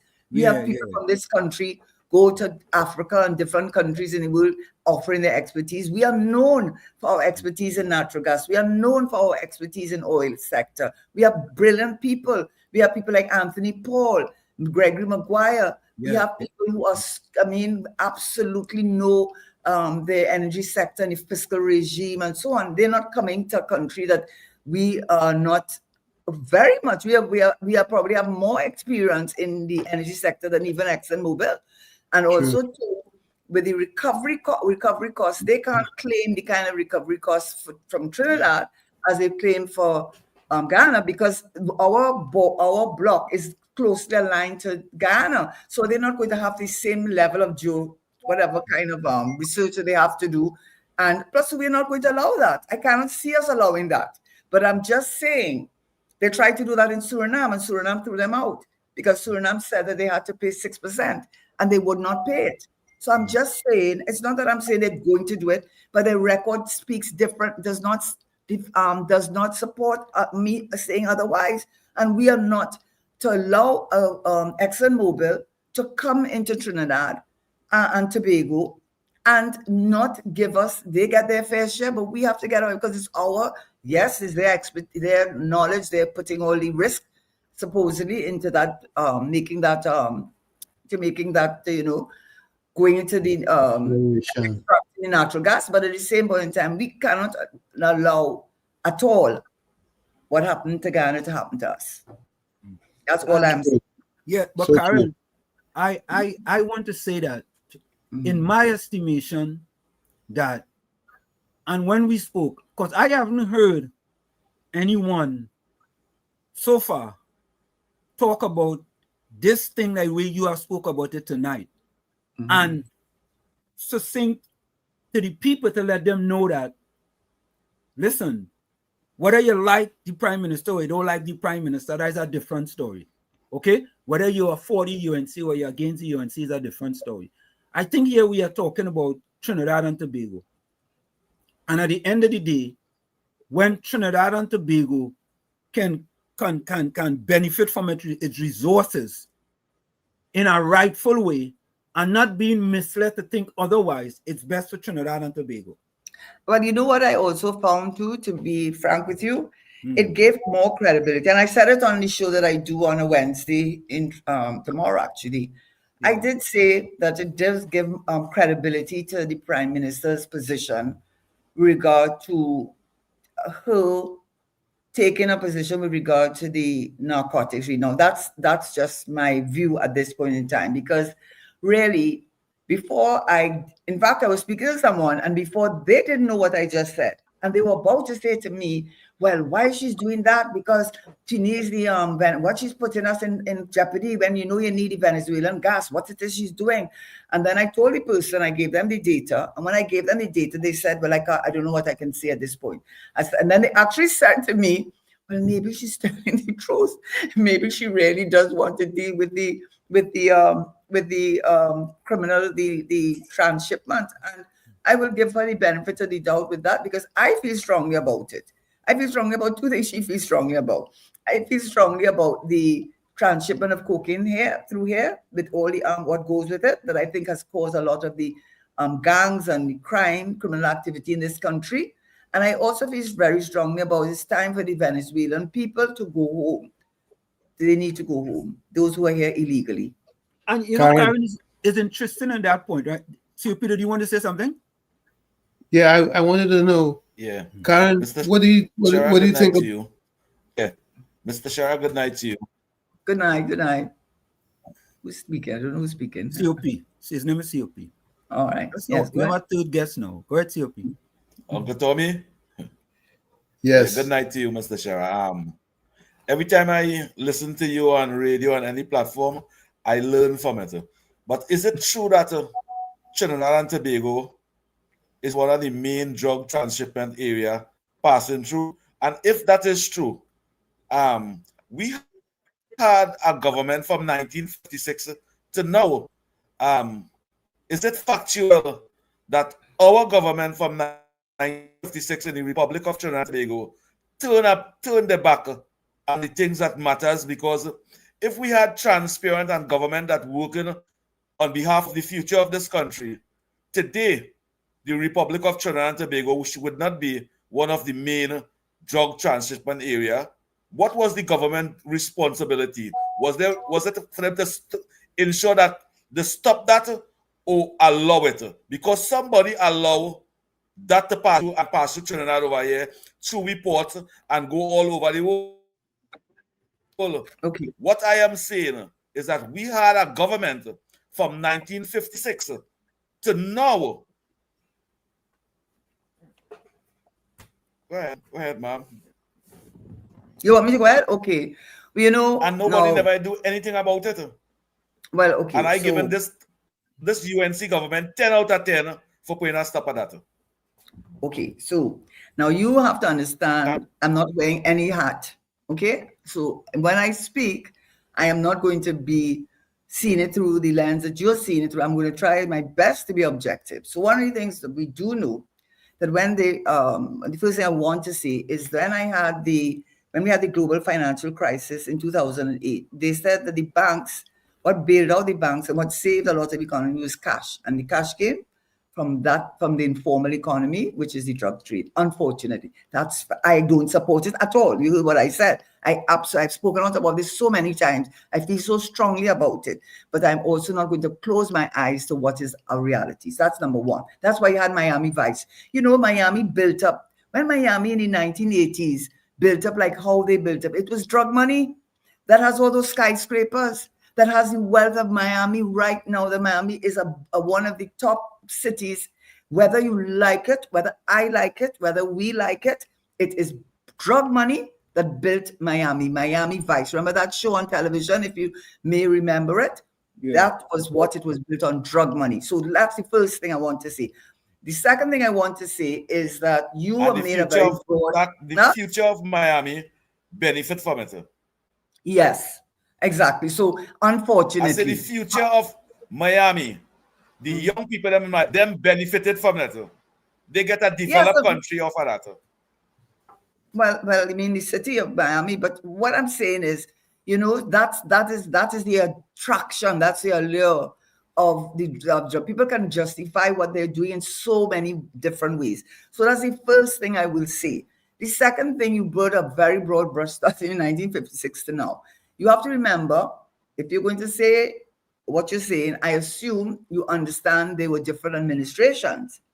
There was, most of the time, it was a PNM administration, but in between, we had Mr. Pandey, and then we had the COP version between 2010 and 2015, right? So that's 10 years in all. So if you want to say nothing was done, you cannot say that without being objective enough to say, well, what did they do?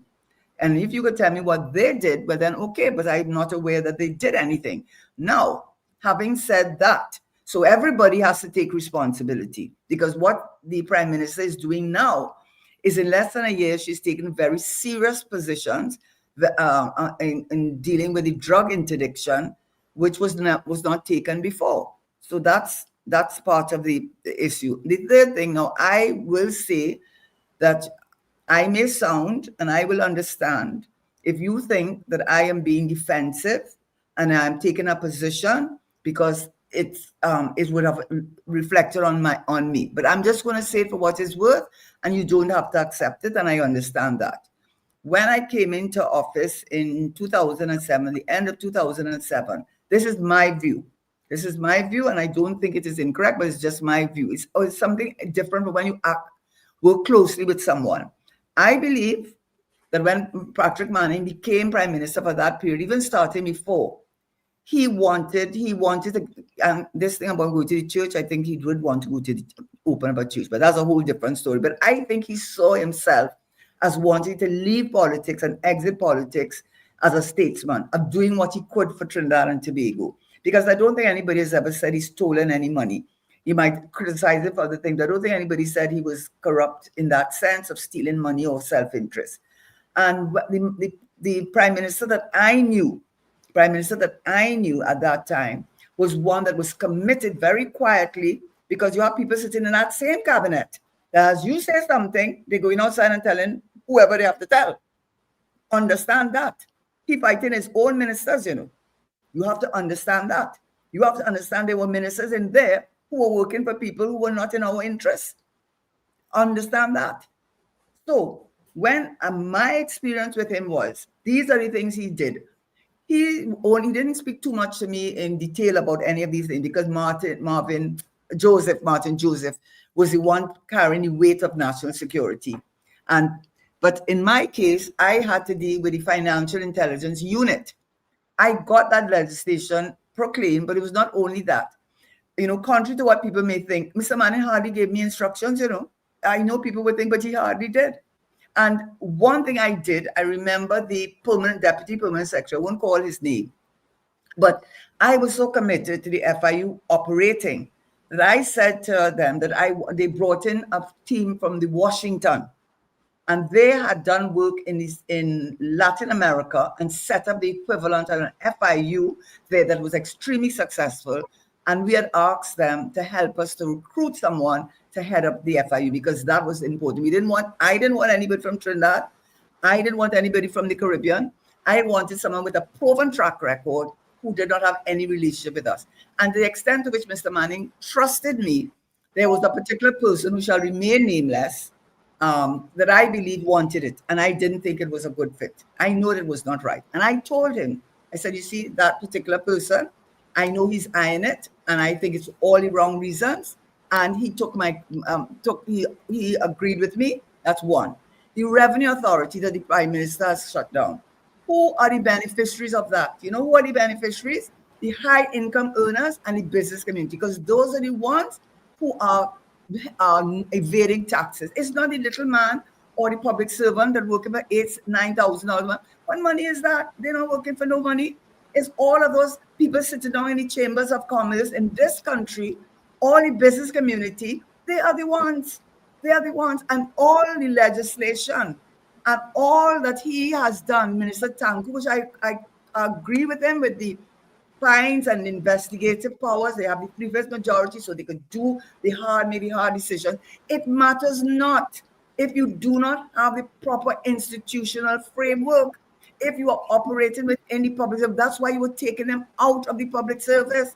Ghana has a revenue authority. Barbados has a revenue. They must have a reason. And the reason is that when you are dealing with public servants who are 90% of our revenue comes from Customs and Board of Inland Revenue.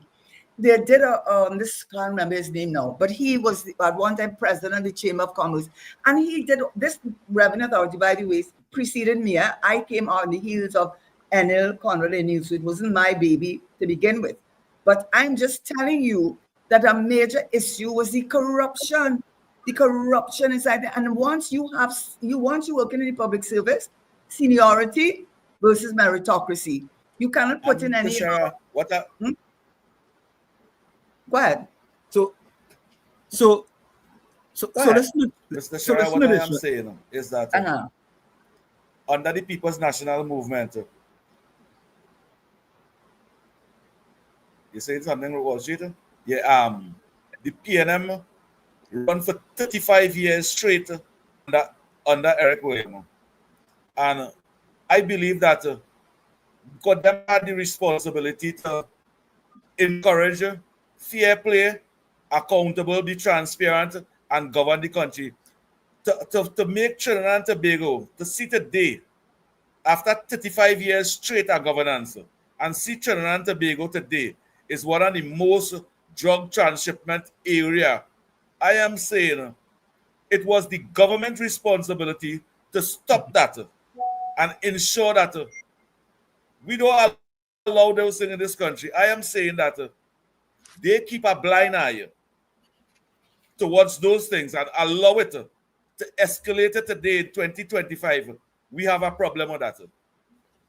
Okay. And I don't feel we'll get anywhere with it. You know why? You know why we won't get anywhere with it? A&R Robinson and Kamala Prasad Visesa and them spend. Go ahead. So listen to this one. Yeah, I think we'll get far with that because one of the problems I always have, and that's why I'm not in the PNM. They don't want me because I talk straight, and they do things good, but they do things bad, and I'm going to see it.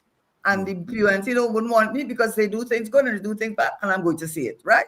Because you know what my loyalty is to Trinidad and Tobago. And you cannot cherry pick. You are cherry picking. You know, that is not right. You know, if you were speaking to an independent, objective person who was neither from Trinidad nor in any party, they would see that something is wrong with what you are saying when you are not prepared to say that the UNC and the COP had an opportunity to bring about change that we didn't have to reach to where we have reached today.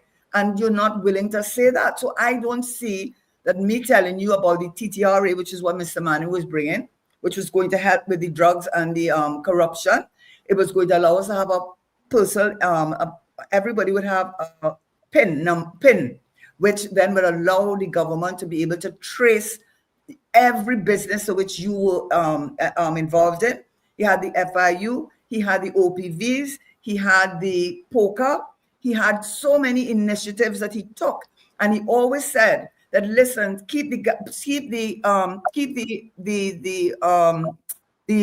cocaine from entering our waters. Why are you waiting for it to come here to give contracts to people to take home the prisoners, give big contract with people to take care, have a whole set of people in the prison system, contracts for everybody who making money off of letting them come. You're leaving your house open, no burglar proofing, no guard dog, no wall, no nothing. We waiting for them to come in here for people to make money off of it. It's not making sense. So all I am saying to you, my experience, and you know what they did to Patrick Manning? Big buildings. They started with that stupid talk about big buildings. You must not have a government give that to Mr. Manning.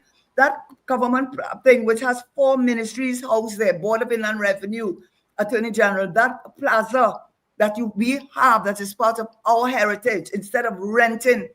I give the Prime Minister credit for this. That commercial surgery, I'm glad she's doing that. Yes, I am glad. You see, but I am being objective. I am saying to you, you have to give credit where credit is due. The Mount Hope hospital, you have to give credit. The natural gas LNG is a PNM government. You cannot take that away from Mr. Manning or Eric Williams, no matter how you don't like it. You don't have to like it, but it is true. It is the truth. Now, I am saying I am not part of them because I do think they are corrupt. I do think they were in the service of certain people in this country. And I do think it was not in our interest. I do think that I don't want to have anything to do with the Rowley version of the PNM. I wanted nothing. I was offered, no matter what they would like to say, I was offered it when they were in opposition. Somebody came in right in my house. I've said it. Did I tell you this already, Ansley? How many times I tell you this story? I'll tell you the story, right? They were in my house and offered me a senatorship in opposition. And I told them no. I said, I want no part of y'all, because how you're getting your money and how you're funding your campaign, I want no part of it. I have children. I didn't have grandchildren by then, but I had children.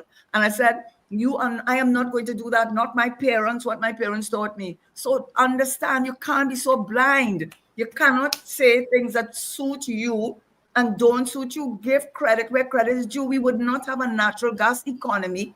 We would not have a point leases industry if it was done for that same PNM. But Karen, let me just say this, and I don't want to keep you because it's almost. Yes, I have to go because I have a shoot tomorrow.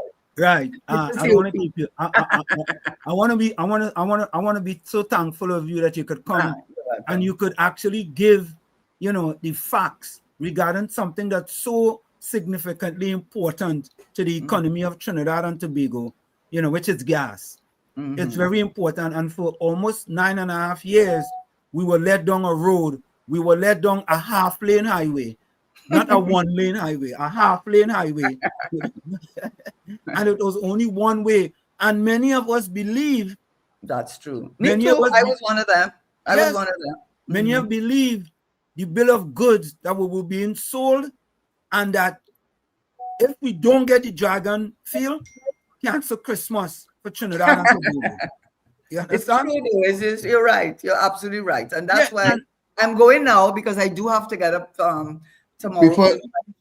Before you go. The reason I came on was I thought it was not right. The same way I can be objective and I try to be fair. And I did not think it was fair for the Prime Minister, whatever you may feel about what America is doing, whatever you may feel about those things, those are very controversial matters. But the fact of the matter is that when the Prime Minister said that, the Prime Minister was speaking the truth. She was speaking the truth, which gave the lie, as you're saying, to this idea that we had Dragonfield or bust. And then you have to ask yourself, why was Dragonfield shown to be so important? And so that's why I came on. And I just feel that Mr. COP, if you want, in my respectful opinion, if you want to have credibility, you will just be speaking to you're just creating the divisiveness. You don't need to concentrate on the negatives so much. Until the positives that the Prime Minister did in her first round. She got rid of junior sex. She got rid of every child went to school. She got rid of that whole system. She got rid of corporate punishment.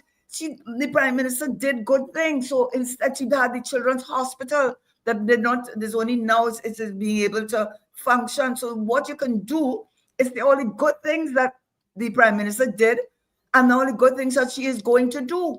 And that's how we are going to embrace her, because we need a leadership like that. That's why I don't want to say things that are not true now. Oh gosh, that hurted me. Karen, before you go, quickly, yes. I want to know what's your opinion on the zone of peace.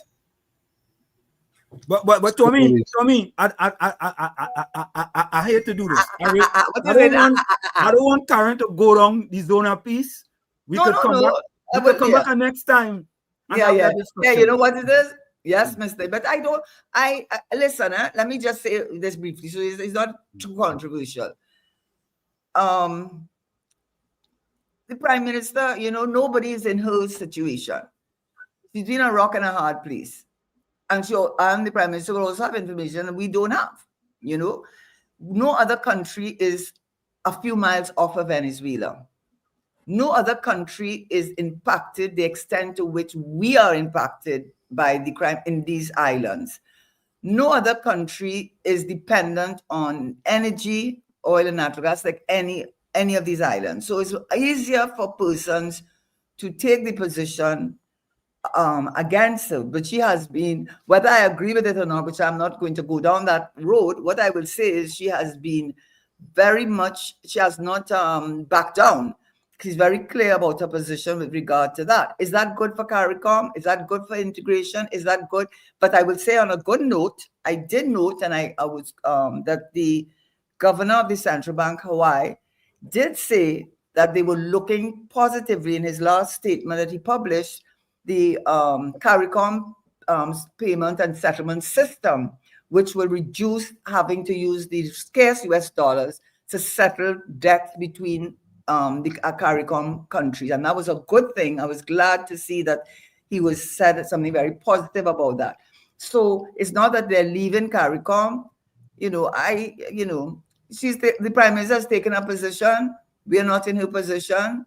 I feel, so I'm not going to go and say yay or nay. I can't. I really can't. Right, but Karen, just before you go, right, and this will be the last. I just think that so far, the Prime Minister have proven to be correct with quite a few things that have been done so far.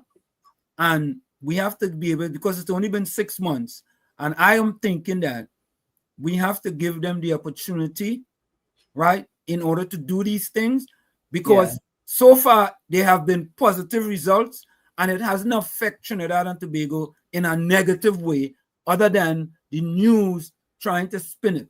But Karen, it's always a pleasure to have you. I appreciate you taking short notice to come and join us. Any closing words before you go? No, I think I just wish that we could be more, not be so. It hurts me really in a way to see the kind of divisiveness, because I'm on a chat group, and oh my gosh, the PNM never do anything good. The PNM so corrupt. They don't make no contribution. Oh gosh, we know they did now. Oh God, don't say that, no man. How it helping the country when you do that, man? Criticize them. I'm not in the party. They don't want anything to do with me. Okay? All right. So I am not batting for them. But I'm not going to hate anybody because you love me. Mr. COP. All right, I'm gone. So that's my last message. This is my last message. So Karen, I want to thank you so much. And it's always a pleasure having you. And we'll talk to you again. Okay? Thank you so much. Thank you. Bye-bye. Thank you, Karen, and good night. You bye-bye. Good night. So, folks, there you have it. Good night to you, Karen. Karen is gone. It's a pleasure, but we're going to take that break and we'll be right back, folks. Stick and stay. It's In the Village with Uncle Tommy, COP, Professor Walshit, and you on WZYE 95.9 FM. Don't forget, folks, as soon as you join us, share the live. WZYE 95.9 FM on Facebook. Subscribe. WZYE TV on YouTube. And you can reach us here at 973-868-1444. That's 973-868-1444. Also at 973-609-6509, 973-609-6509. Let me say welcome to Kumar Ram Logan. Tell a friend to be part of the program. Correct is right. Wendell Seals, Nita Ramlal, Rajendra Maharaj, and Sarah Millington. We'll be right back. Stick and stay. Don't go nowhere. You're listening to WZYE 95.9 FM. You are listening to WZYE 95.9 FM, the most influential name in Caribbean radio in the tri-state area. Broadcasting from East Orange, New Jersey, the most influential name in Caribbean radio, WZYE 95.9 FM. Welcome to WZYE TV 95.9 FM. We come to you every Monday, Tuesday, and Thursday from 7 to 10 p.m. And on Sunday from 1 to 4 p.m. on Let's Talk Politics. Like, share and subscribe to keep up to date with reality affecting your life. And as we always say, we bring the truth, the whole truth, and nothing but the truth. You're tuned to WZYE, the heartbeat of unfiltered truth. We're more than a station, we're a movement, grounded in facts, driven by integrity, committed to progress. We don't chase headlines, we create them. Decoding politics and current affairs to question power, not cozy up to it.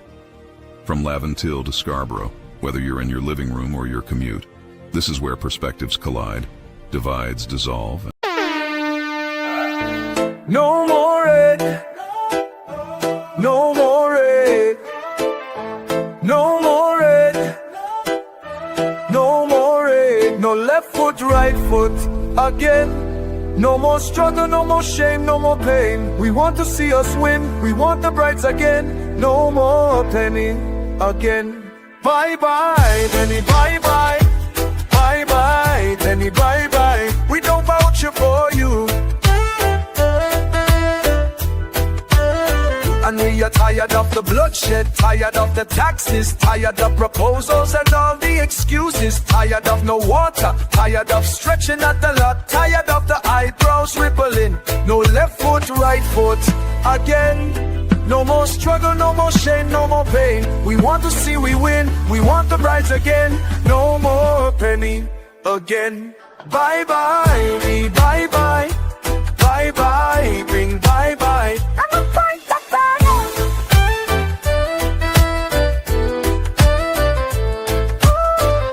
We're tired of the bloodshed, tired of the taxes, of the proposals and all the excuses, tired of no water, tired of stretching at the lot, tired of the eyebrows rippling. No left foot, right foot again. No more struggle, no more shame, no more pain. We want to see we win, we want the brides again. No more penny again. Bye bye, penny, bye bye. Bye bye, penny, bye bye. We don't vouch it for you.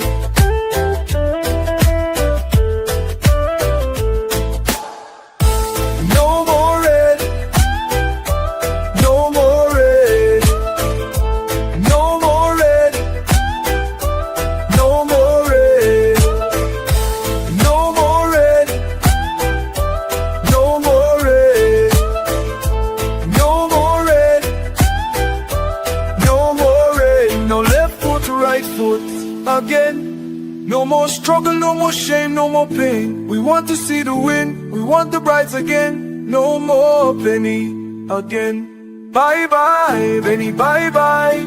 Bye bye, penny, bye bye. We don't vouch for you. Bye bye, penny, bye bye.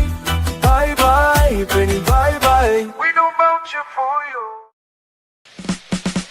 Laid to rest, laid to rest,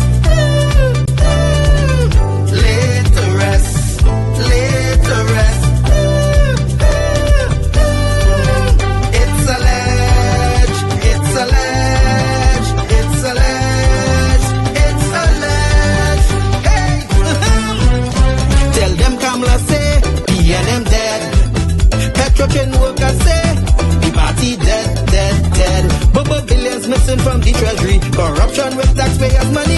is history. We and them dead. Hey, tell them Munilal say, we and them dead. Even the 1% say, the party dead, dead, dead. They support us mourning and crying. Funeral arrangements they making, the DMO leaving. We and them dead. Condolences to the Balize. SIEP, no more pale pale. The rising sun is ready to govern Trinidad and Tobago for a brighter tomorrow. One, restart the economy, two, health sector immediately. Three, abolish crime, put sports on the front line. Four, every pipe must have water. Five, roads smooth as. Six, provide people with work. UNC and making jokes. Tell them drilling say, we and them dead. Social media say, the party dead, dead, dead. The registered party members in pain. Scarborough, the put a spin. Inside sources say, we and them dead. Tell them Arnold say, we and them dead. Police, army and prison say, the party dead, dead, dead. Election night, flambeau burning steady. The casket was on the hearse ready. Read the red eulogy. We and them dead, dead, dead. Tell them Kamala say, we and them dead. Some of the members say, the party dead, dead, dead. When the carrot come leaders here, what's up? Seems like not one of them was in shock. Put them in one big box. We and them dead. Tell them Munilal say, we and them dead. Teachers, doctors and nurses say, the party dead, dead, dead.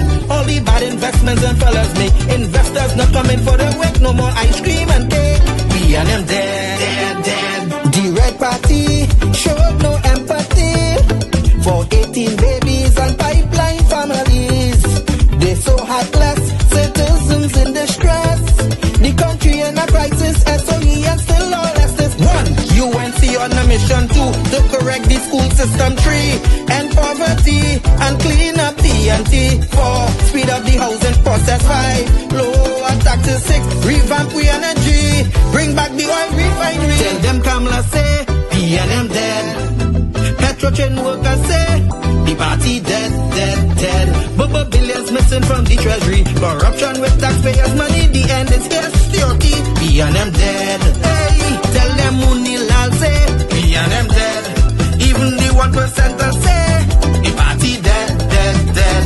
They support us mourning and crying. Funeral arrangements they making, the DMO leaving. We and them dead, dead, dead. Tell them drilling say, we and them dead. Social media say, the party dead, dead, dead. The registered party members in pain. Scarborough, the put a spin. Inside sources say, we and them dead. Tell them Arnold say, we and them dead. Police, army and prison say, the party dead, dead, dead. Election night, flambeau burning steady. The casket goes on the hearse ready. Read the red eulogy. We and them dead, dead, dead. Fire! Fire! Fire! Fire! Fire! Fire!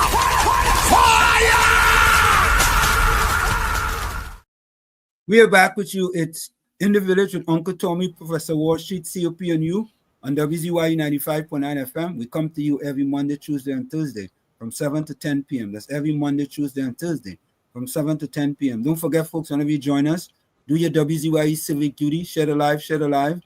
WZYE 95.9 FM on Facebook. Subscribe. WZYE TV and YouTube. And you can reach us here at 973-868-1444. That's 973-868-1444. Also at 973-609-6509, 973-609-6509. And as the professor asked, please share the live as soon as you get in. So folks, let me read this for you all, because YouTube told me I send you 2 voice notes. Yes. You want to play? Yeah, ready go to ahead. go. Yeah, you can play them. The 9 Wall Street. This is Tobago. That woman missing the point in PNM in power and black people starving. That's the point we trying to make this shit. Don't let you fool you on this and that and that and the other. We're talking about PNM doing things and the black people are not benefiting from what the PNM doing. It's always the 1%. Thank you, Wall Street. Have a blessed night. When I Wall Street, Uncle Tom and COP. This is Tobago again. Don't worry about that woman. That woman is a liar. You can see she faces she a P&M, stinking P&M. That's all it is, P&M. What P&M do for people? P&M do a lot of things for the rich people, friends and family, not for the poor people. What they do for poor people? But make poor people more poor. She lying, she a P&M. You can see it on she face. Don't bash them. I mean, don't bash them. Where you go bash? Somebody who's doing good, you go bash. That bash them who ain't doing no good for the people.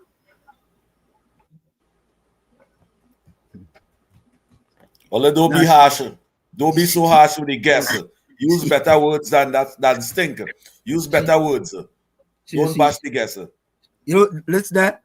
She told me she's not a P&M again. I could only believe that. I believe that. She was, I believe that. She was with hope. Even though I tell she hope was hopeless. she was hope. I tell she, when you go to a party with a name like Hope, you're looking for trouble, man. Anyway, folks, I want to read this for you all. This is the this is what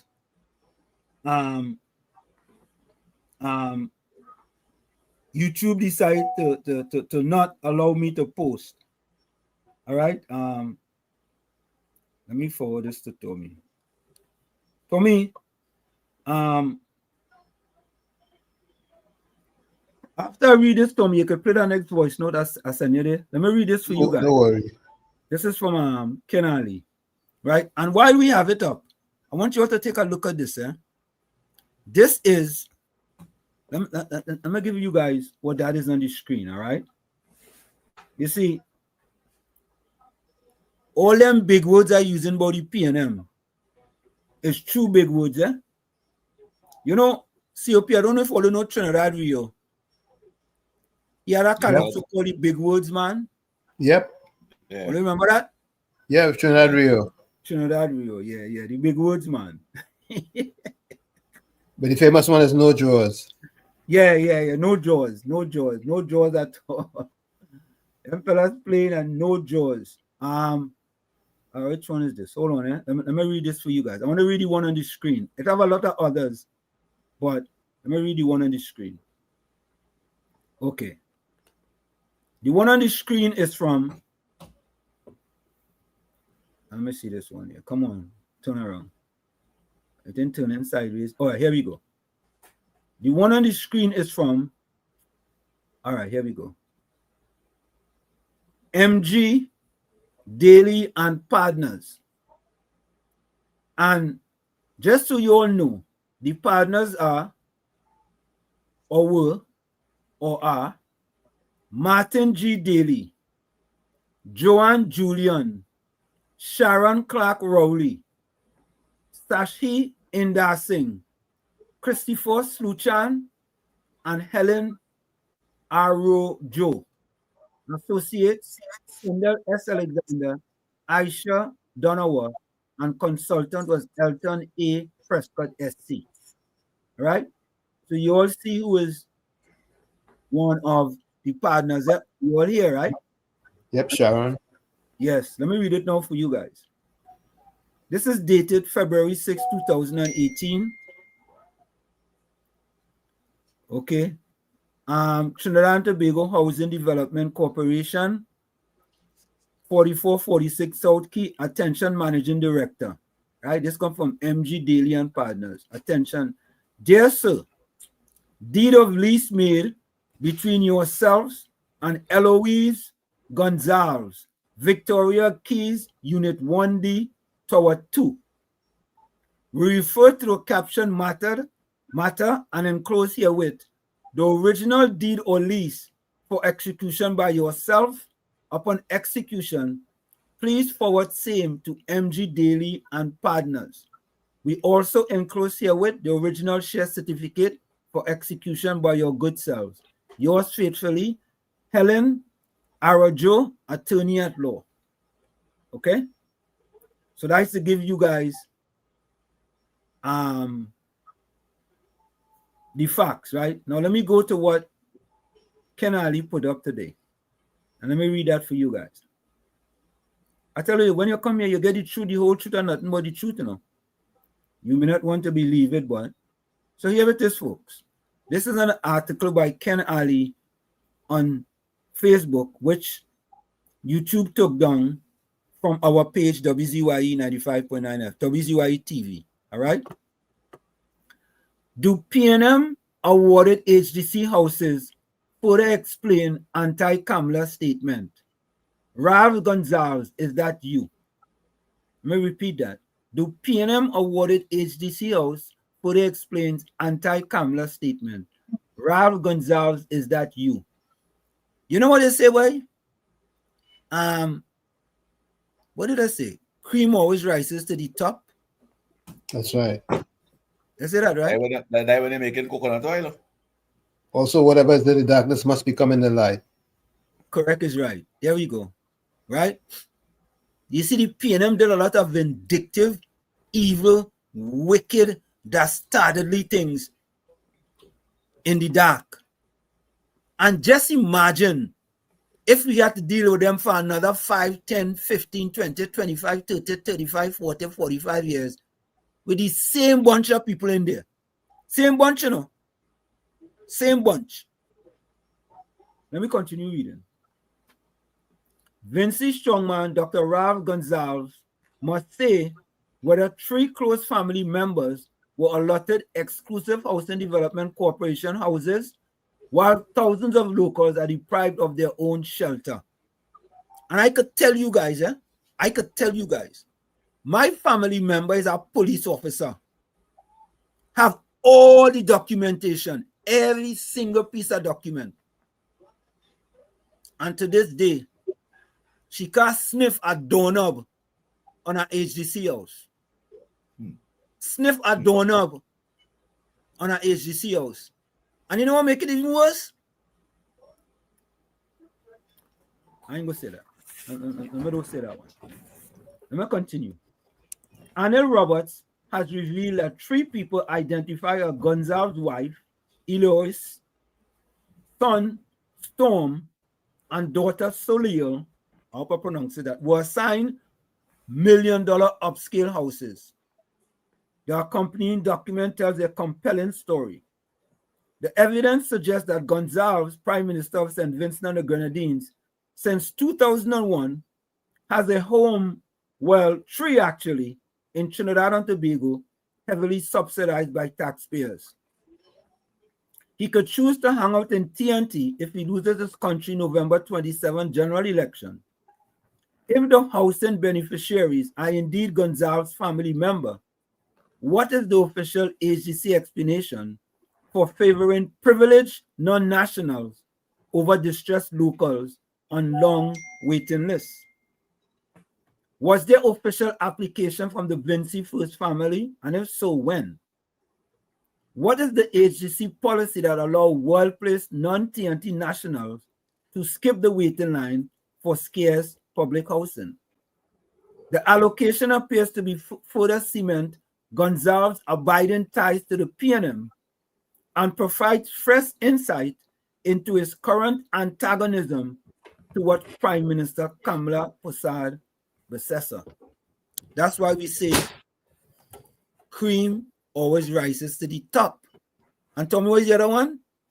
Whatever is in the darkness must come into the light. So the Prime Minister of St. Vincent is now fully exposed why he's now a defender of the People's National Movement. Fully exposed. Yeah? Because his wife, his son, his daughter, his whole entire family benefited from taxpayers' money. Correct is right. Why is there wealthy people? Yeah. And other people here in Trinidad waiting and waiting and waiting and waiting and waiting under the PNM for a house.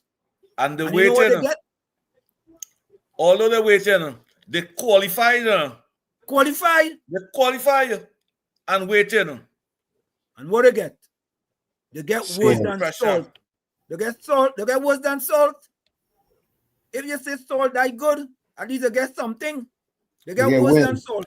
if you work, if your salary, if your salary is over $25,000 a month, you cannot qualify. You overqualify. You could go and buy a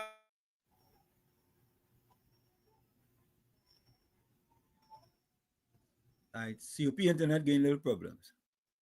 All right. He accused, you'll get back to COP. His internet giving a little problem, the stick.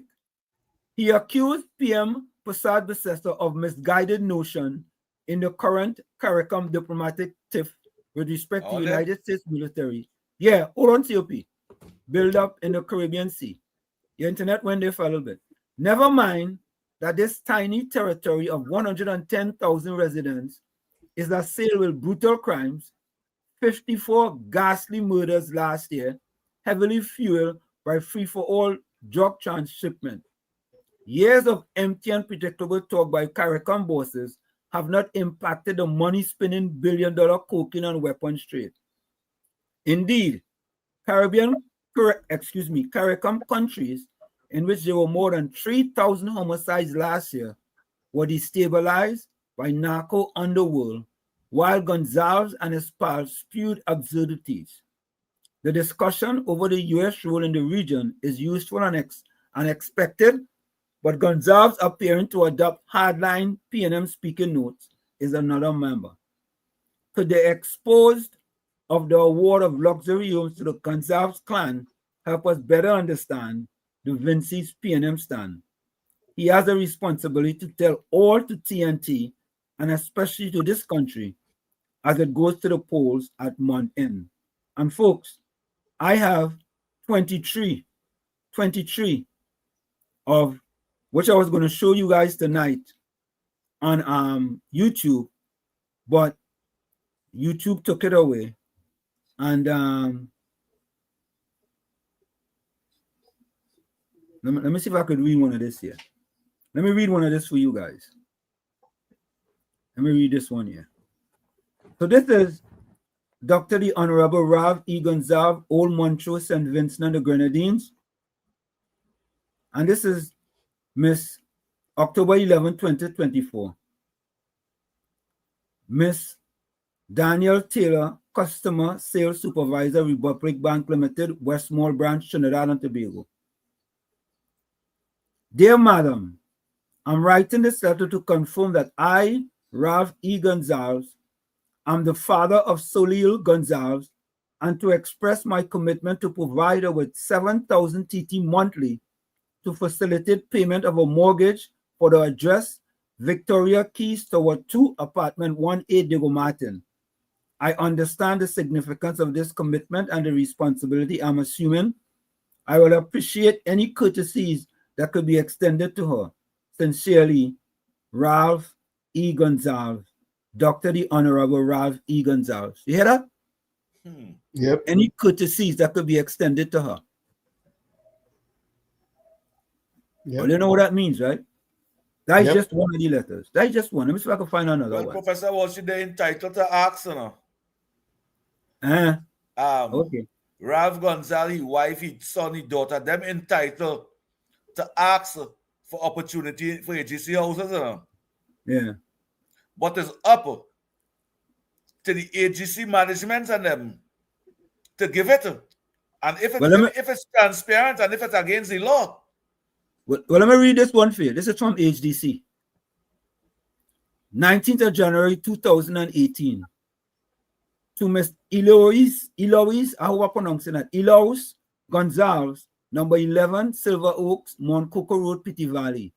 Dear Miss Gonzalez, letter of offer for the sale of property situated at Victoria Keys. This is from HDC. Eh? We refer to the above caption matter. We are pleased to advise that your application for the purchase of property at Victoria Keys have been approved. Accordingly, we hereby make a formal offer to you to purchase the following unit at and for the purchase price of 1,960,000 Trinidad and Tobago currency. Unit number 1D, unit location Tower 2, unit type 2-bedroom, 2-bath, right? So that is about 300,000 times 6. That is 1.8. That is about 300 and something thousand US, right? If you multiply by 6, right? 1.8 something. Yeah? That ain't a bad deal, you know? Kindly Subsidized contact by our taxpayers. kindly contact our attorney at law, Miss Helen Arajo, MG Daly and Partners at 623-4013, no later than the 2nd of February to confirm that you wish to proceed with the purchase. When we receive your confirmation, you'll be required to execute a formal agreement of sale attached.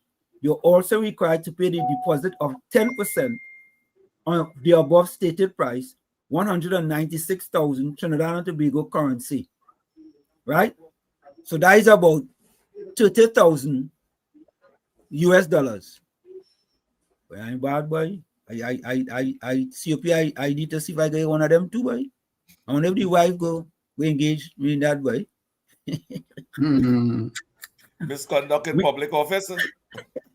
We advise that this offer is valid for 14 days. Failure for you to respond to us within the required period of time will result in the revocation of our offer hearing. We congratulate you on being selected. Listener, listen.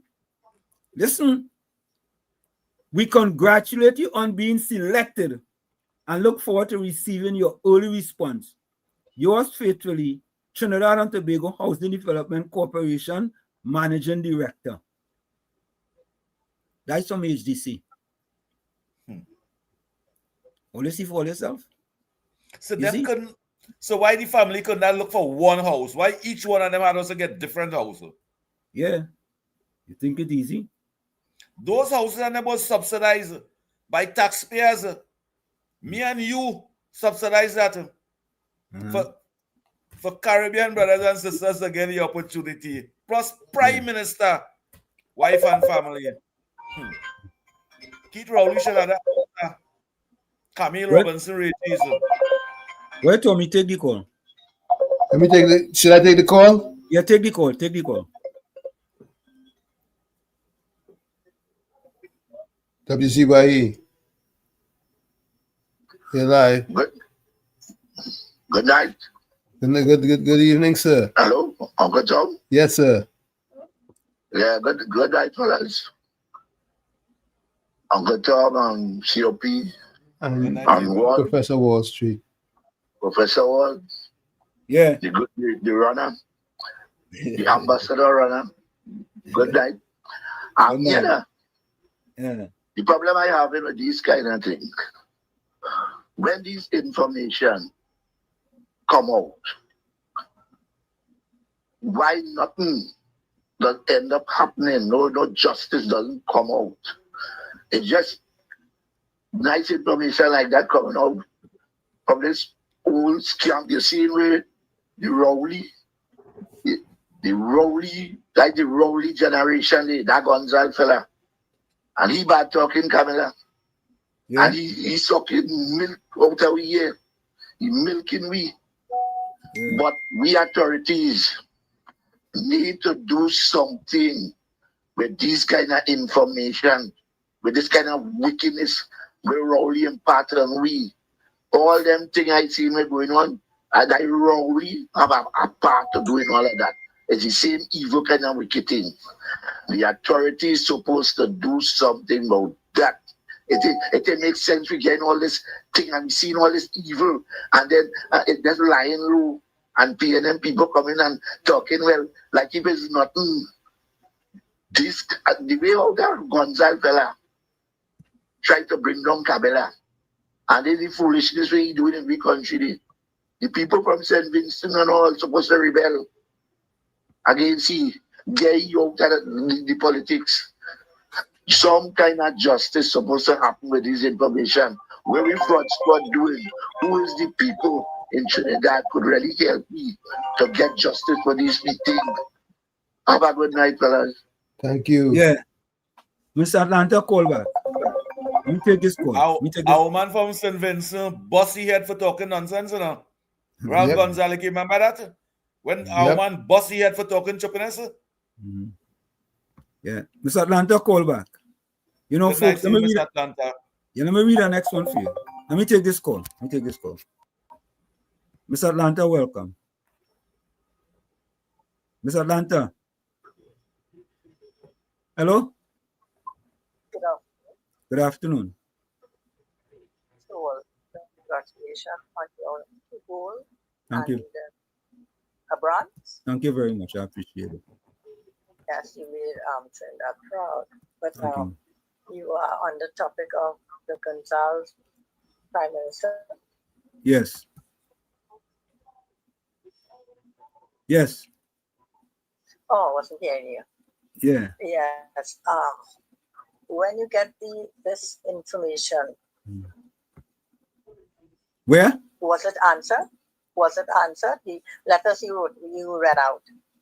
Well, I'm just reading out the letters. I don't know whether they were answered or not. I'm just reading it out. So you just given us the information, but you don't know what really happened. Yeah, I don't know what happened. I'm just sharing the information.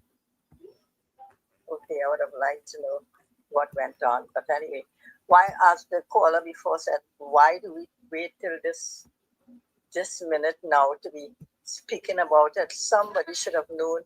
I feel somebody had known this was going on. And we have a hush culture. So I think they just hush. Don't you think so? Well, Mr. Atlanta, there's a possibility that people didn't know, but now that a new government came into office, it actually, the stuff hit the fan, and it was exposed. And you're gonna do something about it. I don't know if you're gonna do anything about it, but I mean. But anyway, let me say good night also to Uncle Tommy and COP. Good night, Miss Atlanta. Are you hearing them? Yeah, good night to you, Miss Atlanta. Yeah, they said good night to you. Yeah. Good night, Miss Atlanta. Okay, Tommy, I'm listening. Thank you. Welcome. Thank you. So, folks, let me read this next one for you guys. This is a letter dated August the 13th, 2020. Storm Gonzalez, Victoria Keys, Diego Martin, Trinidad. This is to Mr. Brent Lyons, Managing Director, Housing Development Corporation, 44 to 46 South Key, Port of Spain, Trinidad and Tobago. Dear Mr. Lyons, I hereby confirm that I intend to pay my sister Soleil Gonzalez rent for the property at Victoria Keys in the amount of $4,350 TT, inclusive maintenance fee for the first 5 years until she graduates from the University of the West Indies. So think about this, right? So they bought an apartment in her name, right? She couldn't pay the mortgage, right? I don't know how that does work in Trinidad and Tobago. You could buy a property in somebody else's name and pay the mortgage. That's not supposed to be happening. I'm asking. It's not supposed to be happening. Yeah. HGC policy, it's not supposed to be happening. But under the PNM, anything can happen. Okay. Folks, once you're a foreigner. Once you're a foreigner, yeah. Once you're a foreigner, you get all the luxury treatment. You're a Trini, you're still waiting. You're still waiting. Okay. And he went on to say, I have attached a letter from one of my banks stating that I'm capable of so doing. Please feel free to contact me for any further information. Best regards, Storm Gonzalez. Oh God, right? Yeah, I tell you, right? I don't know what to say. I don't know what to say in truth. I want to see what the law going to do about this. What the law going to say about this. What stand agency now will take against this. Yeah. So listen to this one, folks. Is a lot, eh?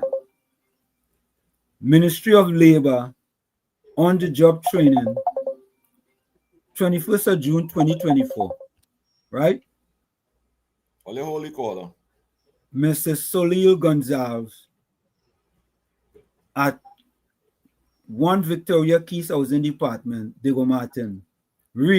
On-the-job training program placement. Listen to this, Further to your application, interview and completion of the mandatory OJT division virtual training development sanitization session to be held on the 24th to the 26th of June 2024.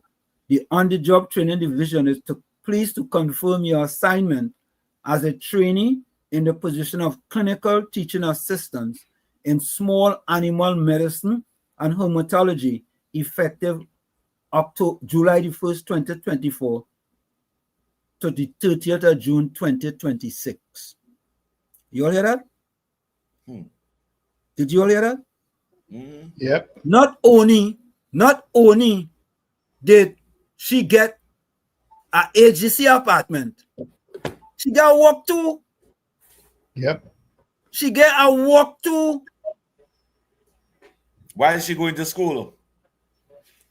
The wicked, evil, heinous, villainous, nefarious, diabolical, conniving, vindictive, devious, unscrupulous, iniquitous PNM, right? A person not from the island, get a work, get an apartment they can't pay for, but have a $1.8 million apartment. How you go? You have a $1 million apartment and use a OJT. Under the PNM. Under the OJT program, training is offered for a cumulative maximum period of 24 months. Your assignment will be subject to the following terms and conditions. You have been assigned to the University of West Indies School of Veterinary Medicine, Department of Clinical Veterinary Sciences, Eric Williams Medical Center Complex, Dr. Anil Prasad, Head of the Department, Clinical Veterinary Sciences, located at BWMSC, Uriah Butler Highway, Champlain. You shall report to Mrs. Corinne Copeland Campbell, Director, Human Resources Division, located at UE Head Office, St. Augustine, who will further advise you on your assigned position, training deliverables, and overall expectations. All you see what's going on in the country? Yep. All you see? Yep. All you think the PNM, right? The PNM get a walk. What is this one here now? Let me see this one here.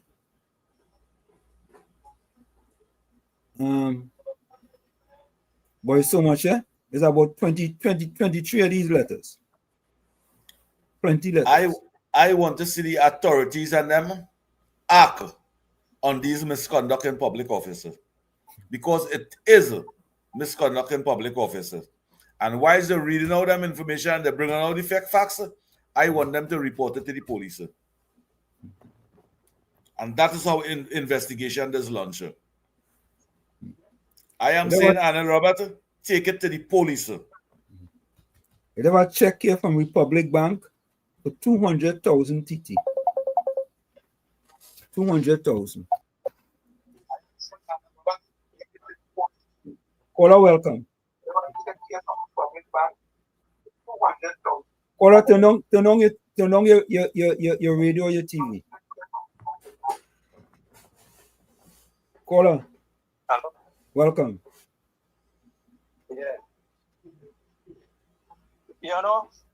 Good night, Wall Street. Good night. Tommy and COP. Yeah. Good night. Yeah. So I'm trying to figure out it. I used to work temporary in Petrotrin. Right. And I used to make sure when I work, I used to give my mother a little money when the week come or when the month come or whatever, you know what I mean? Yeah. Mm-hmm. So the old lady never used to go in the bank and things. She take it and she just leave it in the house. Right? Mm. And then a fella called Imbut decide he want to change the currency in Trinidad and Tobago. Okay. And when I try to carry the money into the credit union, a credit union employee questioning how I could be depositing this money and why I did depositing this money. And then a supervisor had to come. And I tell her, she wanted to know where I get the money from. And when I tell she where I get the money from, she said I had to get documentation to prove that and sign that affidavit. Right? And I had no problem. I went and do everything they said they wanted. I had to go in the bank and show where the money come from and all kind of things. That I was able to pull money. Right? Because FIU was holding an employee at ransom if anybody deposit more than $20,000, you have to report them. But how come nobody is reporting what's going on in HDC? Because the documentation for all these transactions would have passed across people's desks to be signed off on. Why it is nobody is locked up yet? Why it is nobody has lost their work yet? Why TTPS don't have investigators and the FIU not in their house going through the computer and their phone and the documentation and every single day? Why it is we don't have the Interpol investigating friggin' Gonzalez? Something wrong here, partner. It's like PNM still running this country. Or? Anyhow, that is my contribution. Yeah, man. Thanks a lot. Let me read this last letter for you all. The person who revealed that information had to take it to the police for investigation to launch. Yeah. Let me read this last one for you all. HDC, Housing Development Corporation. Let me take this call. I'll take this call. Yeah. KFC. Hello, good night. Professor Washington, Uncle Tommy and COP. Yeah, man. Good night. That thing only happen in Trinidad and Tobago, you know. With all the information, all the vitamin information we get in it. No investigation in going on. We glad for the information. Thing was hiding in the dark for the last 9 years plus under the wicked PNM under Rowley. No honor about that man sit down, do research, come out and talk and let the public know what's going on under the PNM when they give them a house to their friends and family. Yeah. And nothing happening. So we just waiting for the investigation that is what's going on. Yeah. But we just saying information left, right, and center, nothing going on. Yeah. Bless. Bless. Let me read this next one for you guys. Listen to this one. Or just remember, Storm Gonzalez is going to pay the 1.8 million for, I think that's his sister, right? Yeah. Right? So that's 1.8, right? Listen to this next one. 21st of August 2018. Mr. Storm Gonzalez, number 11 Silver Oak, Moncoko Road, Pity Valley. Dear Mr. Gonzalez, this is from the HDC. Letter of offer for the sale of property situated at Victoria Keys. We refer to the above caption matter. We are pleased to advise you that your application for the purchase of property at Victoria Keys have been approved. Accordingly, we hereby make a formal offer to you to purchase the following unit and for the purchase price of $1,625,000 Trinidad and Tobago currency. Unit 1E, location Tower E, unit type 1 bedroom, 1 bath. Kindly contact our attorney at law, Mr. Helen Arojo, MG Daily Partners at 623-4013, no later than the 4th of September 2018 to confirm that you wish to proceed with the purchase. When we receive your confirmation that you'll be required to execute a formal agreement of sale, see attached, you will also be required to pay the deposit of 10% of the above stated purchase price, which is $162,500 Trinidad and Tobago currency, the $162,500. We advise that this offer is valid for 14 days. Failure for you to respond to us within the required period of time will result in the revocation of our offer herein. We congratulate you on being selected, and we look forward to receiving your early response. Yours faithfully, Trinidad and Tobago Housing Development Corporation, Managing Director. Over here, I can't read no more. I ain't reading no more. You all see for yourself? I believe AGC get instruction from Keith Rowley. I believe AGC get instruction from Keith Rowley to make that happen. Because our AGC bosses and CEO and them when just do illegal things just so unless they get instruction. And that was an illegal act. You think it easy? Tommy, I send in your voice note. Can you please? Oh, yeah. Hold on, eh? I send in your voice note. Send it. Hold on. Andy Williams say earlier play the voice note and earlier read the message. That's what he said? Yeah. Andy Williams, where are your video to play too, you know? I wonder if you should play Andy Williams' video. Let me see if I can play that video. I just send your voice note there, Tommy. Yeah, you want me to play it? Tell me when. Yeah, go ahead. You can play it now. Play it. Good night, Wall Street, Uncle Tommy, COP, and to everybody out there. Well, Soleil Gonzalez, Eloise Gonzalez, and Storm Gonzalez are three very lucky Gonzalez to see that people in this country catching their nenen to get a house. And these people come and get one before them. And look at the cost of the house. Look at the cost of the houses. Right? They're real lucky. But as far as we heard, Storm Gonzalez lied on his phone when he said his income was $25,000. And he has a business.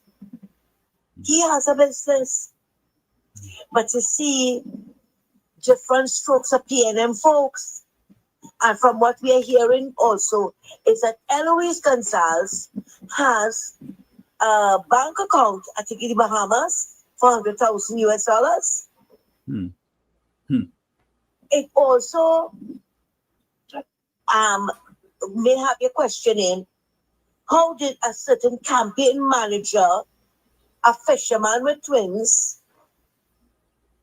and a retired army man got houses down here also? And from what we heard is that the army man paid with cash for the house. Go back in your files and you will find it. Go back. And those houses are for not for according to what Dr. Bonilal and them had said, because remember he was the housing minister, and not for people in those capacities, right? So you see with the corruption that goes on in the PNM, and yet we mustn't talk about the PNM corruption. No, you have to talk about it. You have to look back at the past in order to come forward. Because when you forget the past, you're doomed to repeat it. You're doomed to repeat it. But you know, funny enough, Mark Prasad didn't pick up that. You pick it up. 14-year-old live sports. Yeah, you pick that up. That is that you see the live sport now is email gate part 2. So now they know about Ralph Gate, right? Or should I say the Gonzalez Gate?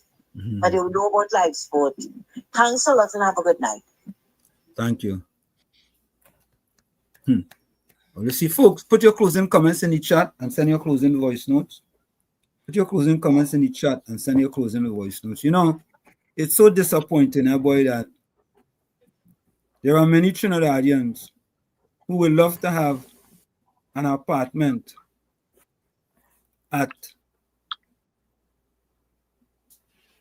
in Victoria Gardens. I wonder if I send this voice note for you, boy.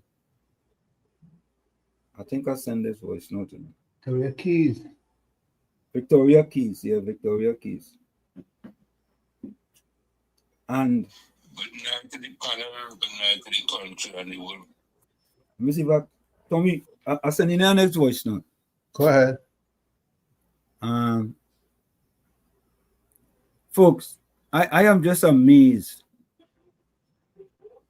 that what the PNM have done, right? And these things are only now coming to light. They only now coming to light. Let me play the voice note? Yeah, go ahead, play. Good night to the panel, good night to the country and the world by extension. Compliments of this season. We are keeping the spirit true with everything, right? I'm not denying she and what she said. Here we're going on our we start to like have a program very focused forward. You see the past, we focus on fixing, forget the past. If we can try that, because that we're going on, we only keeping ourselves in the past. I mean, not looking to go forward. If we keep reminding in the back, we are reaching away, forget who do what in the past, and let we come together and fix this country for the future. Paula, voice note, you hear about the quote, you have to look at your past in order to fix the future. So you don't repeat it. Correct, so you don't repeat it. I don't understand that. So you looking at 3 people, right? People get house from HGC, and you don't want people to look at that. What wrong with you, Alistair? Alistair, what wrong with you? What's wrong with you? The country must expose the wrongdoing. That is how the future will understand what is right and what is wrong. Programs like this must expose PNM corruption. That is why we're doing this. To expose the PNM corruption. Expose the wrongdoing. The future of this country must know the wrong of the PNM. Especially when the PNM tried to hide it. If the UNC and Anna Roberts and them wasn't professional in the research, today the Republic of Trinidad and Tobago would have never know Ralph Gonzalez, wife, his daughter, his son. And who else again? Maybe under some different name. Get property in Trinidad and Tobago. Why is we have thousands of qualified citizens waiting over 10 years? When they could have just give them it. Take the call, Uncle Tom. Yeah. So folks, I want to play this video before we go. Only calls, yeah? I want to play this video before we go. Only calls, folks. Only calls. I want to play this video. This is a video by Andy Pitbull Williams. Take a listen to this.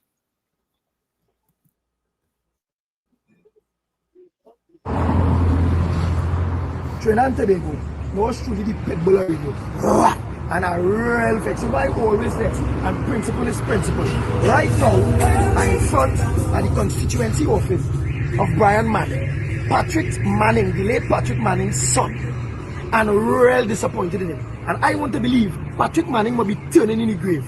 Imagine the San Fernando, the mayor of San Fernando are technically complimenting and happy for the continuation of the port of the San Fernando waterfront. You understand? Brian Manning mentioned that is his father's idea, and this is that, and it will come to your father. All right? But Mr. Brian Manning, even if that is your father's idea, even if it's the late Patrick Manning idea, when you're supposed to be praising the government for coming with your father's idea, with your father idea, coming with your father idea and implementing it. You was part of a government for 10 years. And not Imbert, not Rowley, not Cummins, none of the PNM wanted to implement your father's great idea that you're talking about. You know, when they're thinking.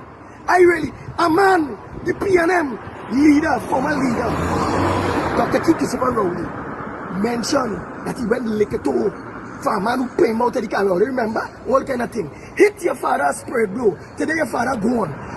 Admit in walking Wobia to throw away your father, or to kill your father. And today you in bed with the same man that admit that he hit your father a bad spirit? Come on, man, Brian Manning. You could never be Patrick Manning's son. Plain talk, bad manners. You could. That's why I find you resemble Ken Valley. Brian Manning, you resemble Ken Valley. You could never be Patrick Manning's son, boy. You understand? Ungratefulness is worse than witchcraft. And Manning should leave his grave with a cocaine broom, with steel piss, and beat you all over. That's why you're looking like a piece of pork. That's why you might lose your visa when you come into go in America. Because Trump don't want to obese people any country again. Yeah. So again, Trinidad and Tobago, I was to come to deal with the Honorable Member of Parliament, Patrick Manning's son, Brian Manning. Right in front of the constituency office, as you all see. Right in front of the constituency office. Again, Brian Manning, your government before never find it fit to implement your father dream that you say that this government take. Never. And instead you compliment the government. You talking about the thief, your father idea, and them thing. What child is he paying them spit out your father? And if it is that is your father idea that the UNC going with or the new government going with to implement, you're supposed to be supporting, boy, not against. So then my quick question to you. Are you Patrick Manning's son or Ken Valley's son? Because something had to be wrong with you. Your head ain't good. I gone. So there you have it, folks, the Pitbull of radio. But I want to give you guys a surprise video here before we go. I want you guys to watch this video here. Watch this one. I ain't calling names or nothing, but you all can figure out this one for yourself. All right? Watch this one, eh? What do you, Tommy? You feel you're going to know who this is, Tommy? You feel so? So this is question of the day to Councillor Teresa Lynch. When will you fix this? This is from Kokie Toruba. Kokie Toruba. I don't know if COP want to say anything about it. COP want to say anything? I ain't COP. COP? COP? You want to say anything about this, COP? Are you hearing us? All right, let me play this. Watch this, folks.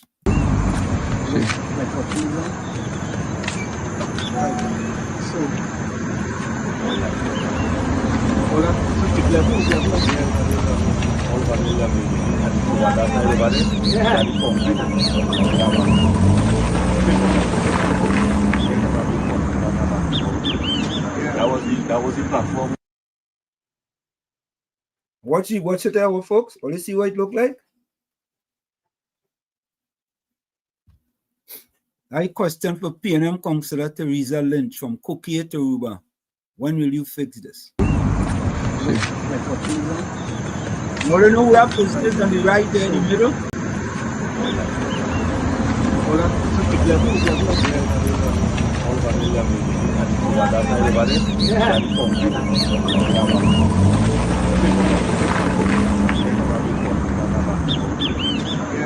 That was the platform. There you all have it. COP. I think you mute your mic. Your mic mute. Let's back around mute your mic. Your mic mute. Your mic. Here we go. Yeah. COP, you know on mute. You hear me there? Yeah, we couldn't hear you before. Your mic was muted. Go ahead. Yeah. Carissa Lynch have been the councillor for Kokie Toruba for over 9 years. 3 consecutive elections. And when you look at all the other councillors and them, the work that they're doing in their electoral area, Carissa Lynch naturally neglect Toruba.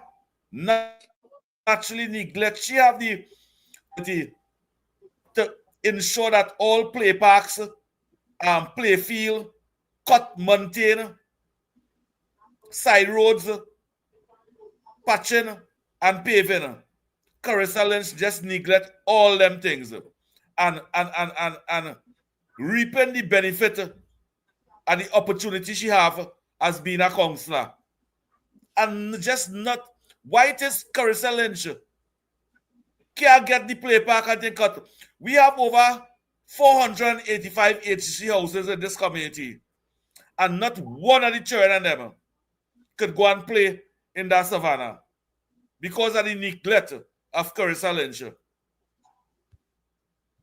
That should never happen. A young lady, we just asking Carissa Lynch to do your blasted job. Do your job. Do what all them other councillors and them doing. When we driving in mornings, we seen all the other councillors and them that had workers outside cleaning the community, clean, green and seen community. But in Turuba, you neglect it. Why PNM neglecting the community? And the community is 99.9%, 91.9% African. And she just, to make the UNC look bad, she abandoned she worker to make the UNC look bad. But it's Carissa Lynch's responsibility to ensure that we play park functioning. Yeah, go for the break. Yeah, I guess she boo for that. You guess she a boo for me. Yeah, we'll get she a boo when we come back. We'll get Carissa Lynch a boo. Carissa Lynch, take this before.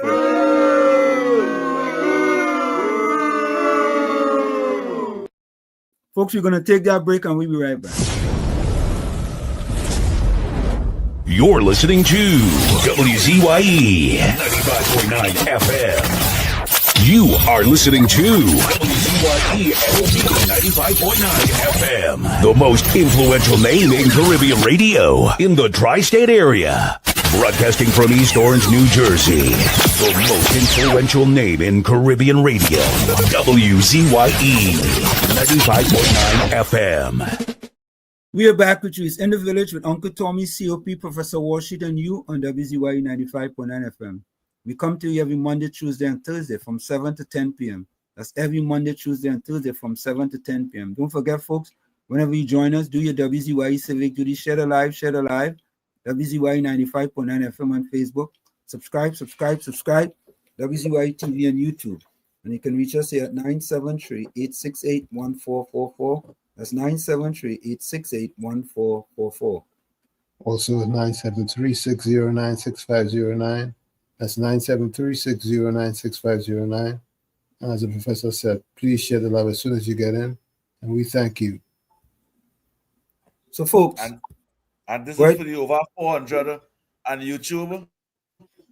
Love you guys. Be part of the program. Share the life. Tell a friend to tell a friend to be part of WZYE 95.9 FM.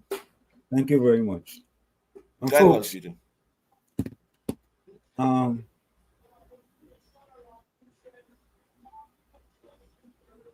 just a minute.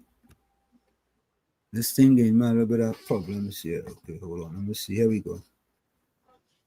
COP, go ahead with your closing comment. Trinidad and Tobago, think positive, don't be negative, be cool, calm, and collective, and set goals in life and work towards that. That's my closing comment. Where, Tommy? This one is from Emily Dickinson. And she says, if I can stop one heart from breaking, I shall not live in vain. Again, she said, if I can stop one heart from breaking, I shall not live in vain.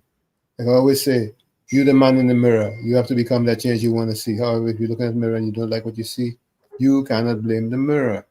Never look down on a person unless you're giving them a hand up. Love you all. Be safe. Take good care of yourselves. And we'll see each other on Thursday, God willing. Till then, good night.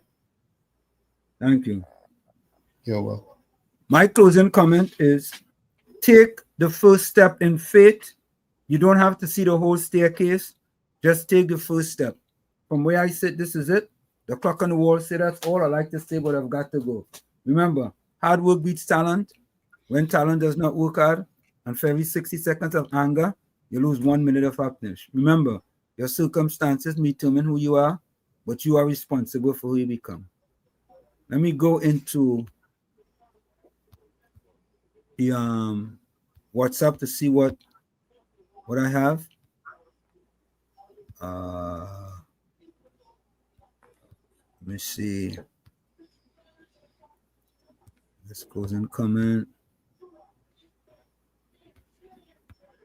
Another closing comment.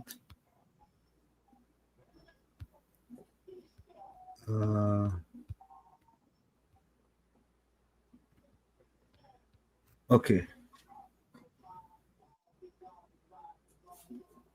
Cookie, PNM Taruba, UNC, FFP. Okay, whatever that is. Okay. Don Alexander quote is always remember if you made a promise, keep it. If you have love, cherish it. If someone confided in you, respect it. If you did wrong, apologize for it. If you want trust, earn it. Good night. Let the stars guide your dreams. Thank you, Donna. I have no voice note. Yeah. We go deal with that next program, Mr. Florida. Dean can ask why 3 HDC houses you ask? Because they were allowed to. Simple Wall Street.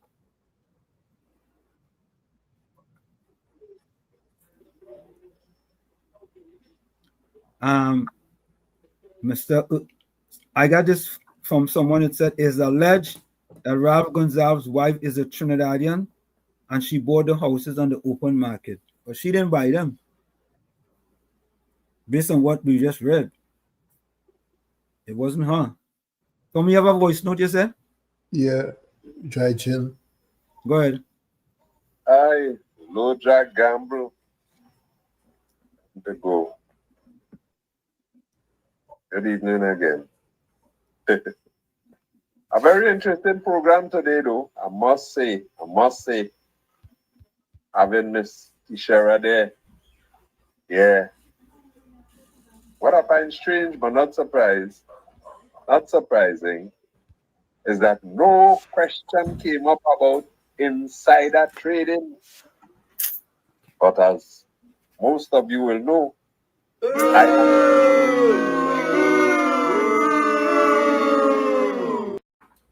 of the things that were said. I know some of the things that were said when she was PNM. So you see why my sermon does be about the flip-flopping. And I like the caller who talk about, hey, let me stop looking backwards and trying to go forward now. Let's look forward and walk forward. We'll be able to reach somewhere. You understand? And let's get away from dealing with the individuals and start to deal with the systems. Yeah? Because the country lovers want to see anybody who do evil, thief, interfere with the public purse, they must be dealt with according to law. Not blow them out of existence. They must be dealt with according to law. After due process, deal with them. So I am not here asking for only UNC people to go before the court and answer for their stupidness. Nor am I asking for PNM people to go before the court to answer for their stupidness. It must be everybody, anybody who do things. I am saying they should go for and not wait no bloody 10 years, 12 years, 15 years. No, that is unfair to the citizenry and good living in Trinidad and Tobago. Oh gosh, man, all you join with me now. Let me fix this thing. Join with me now. No. Stop going through that one color now. Let me love all the colors. And let me try to fix the whole thing and not just one part of it. Because you notice it's only when one group go, then you just hear what the other group did. What they did. You understand? So you see what they had to deal with 2015 because of what happened between 10 and 15. Huh? Come now, man. Let me fix this thing and stop being one-sided, out of balance. Good night, and let's pray and talk. Fix it.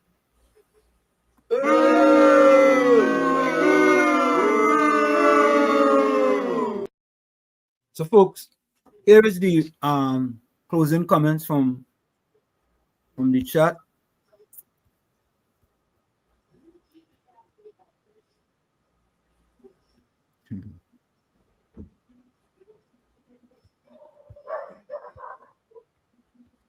I don't know who he want to join him now. He asking people to join him. Boy, stay with your PNM people now, man. Nobody in vex with you. Barataria Rowley Julia is the role model. Yeah. You like want to listen like to information from them. Yeah, you want to listen to the Koki Eye station. The destructive talk with the pastor with the internet search engine. The next one, nobody upset with you. You And go we ahead. talking about let we go forward. We going forward. Correct, with the is government. right. It's them who are keeping back. It's them who are holding back and creating propaganda. Yeah, let me give him this before we go. Just before we go, folks. That the PNM has found itself in, as the gentleman would have said rightly.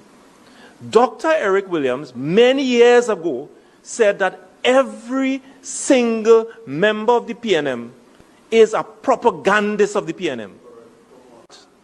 And one of the first things I will do as your new chairman is to ensure that the propagandists of the PNM must be deployed on every nook and every cranny of this country, and we will chase them away on social media, and that the gospel of the PNM must be known to every single citizen of this country. Okay, here is some of the closing quotes. Anthony Ford says, "Be safe out there, people." The Santa Cruz says, okay. Till Thursday, God willing, stay safe, stay blessed, stay hydrated. F. Smooth says, Wall Street, the government need to investigate all past MPs who have rental billings to government.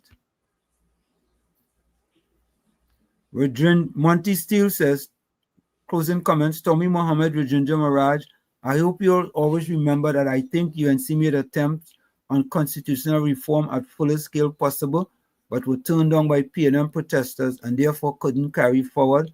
So let's hope this time, when UNC/other organization besides gets a suitable constitutional majority in whatever time to come in order to get those jobs done.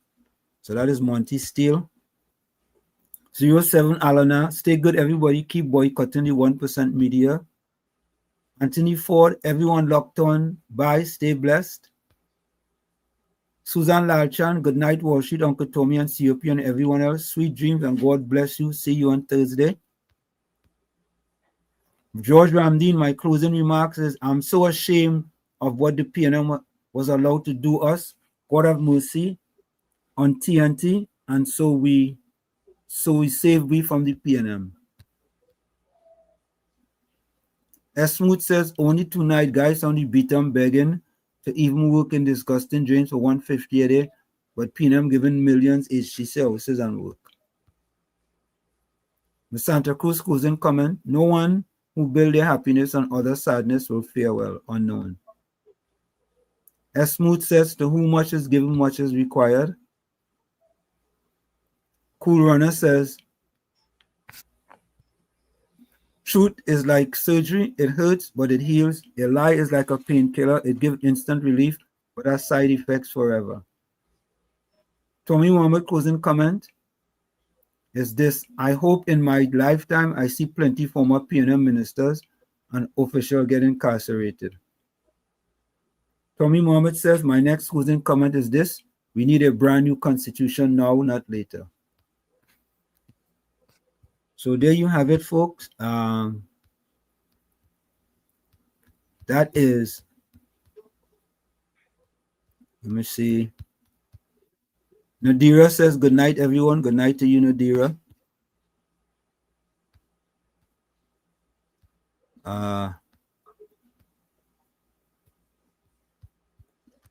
So there you have it, folks. We are out of here. We see you on Thursday, same WZYE time, same WZYE channel. Good night, good night, good night. Good night, good night, good night, Trinidad and Tobago. See you See Tuesday. Okay, bye-bye. When UNC wins, everybody wins. When UNC wins, Trinbago wins. Trinbago wins. Everybody wins. Everybody wins.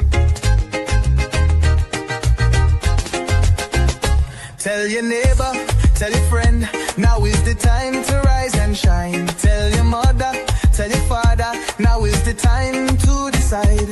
If you want leaders who can build, place your ex by the rising sun. If you want leaders who can lead properly, place your ex by the rising sun. On election day,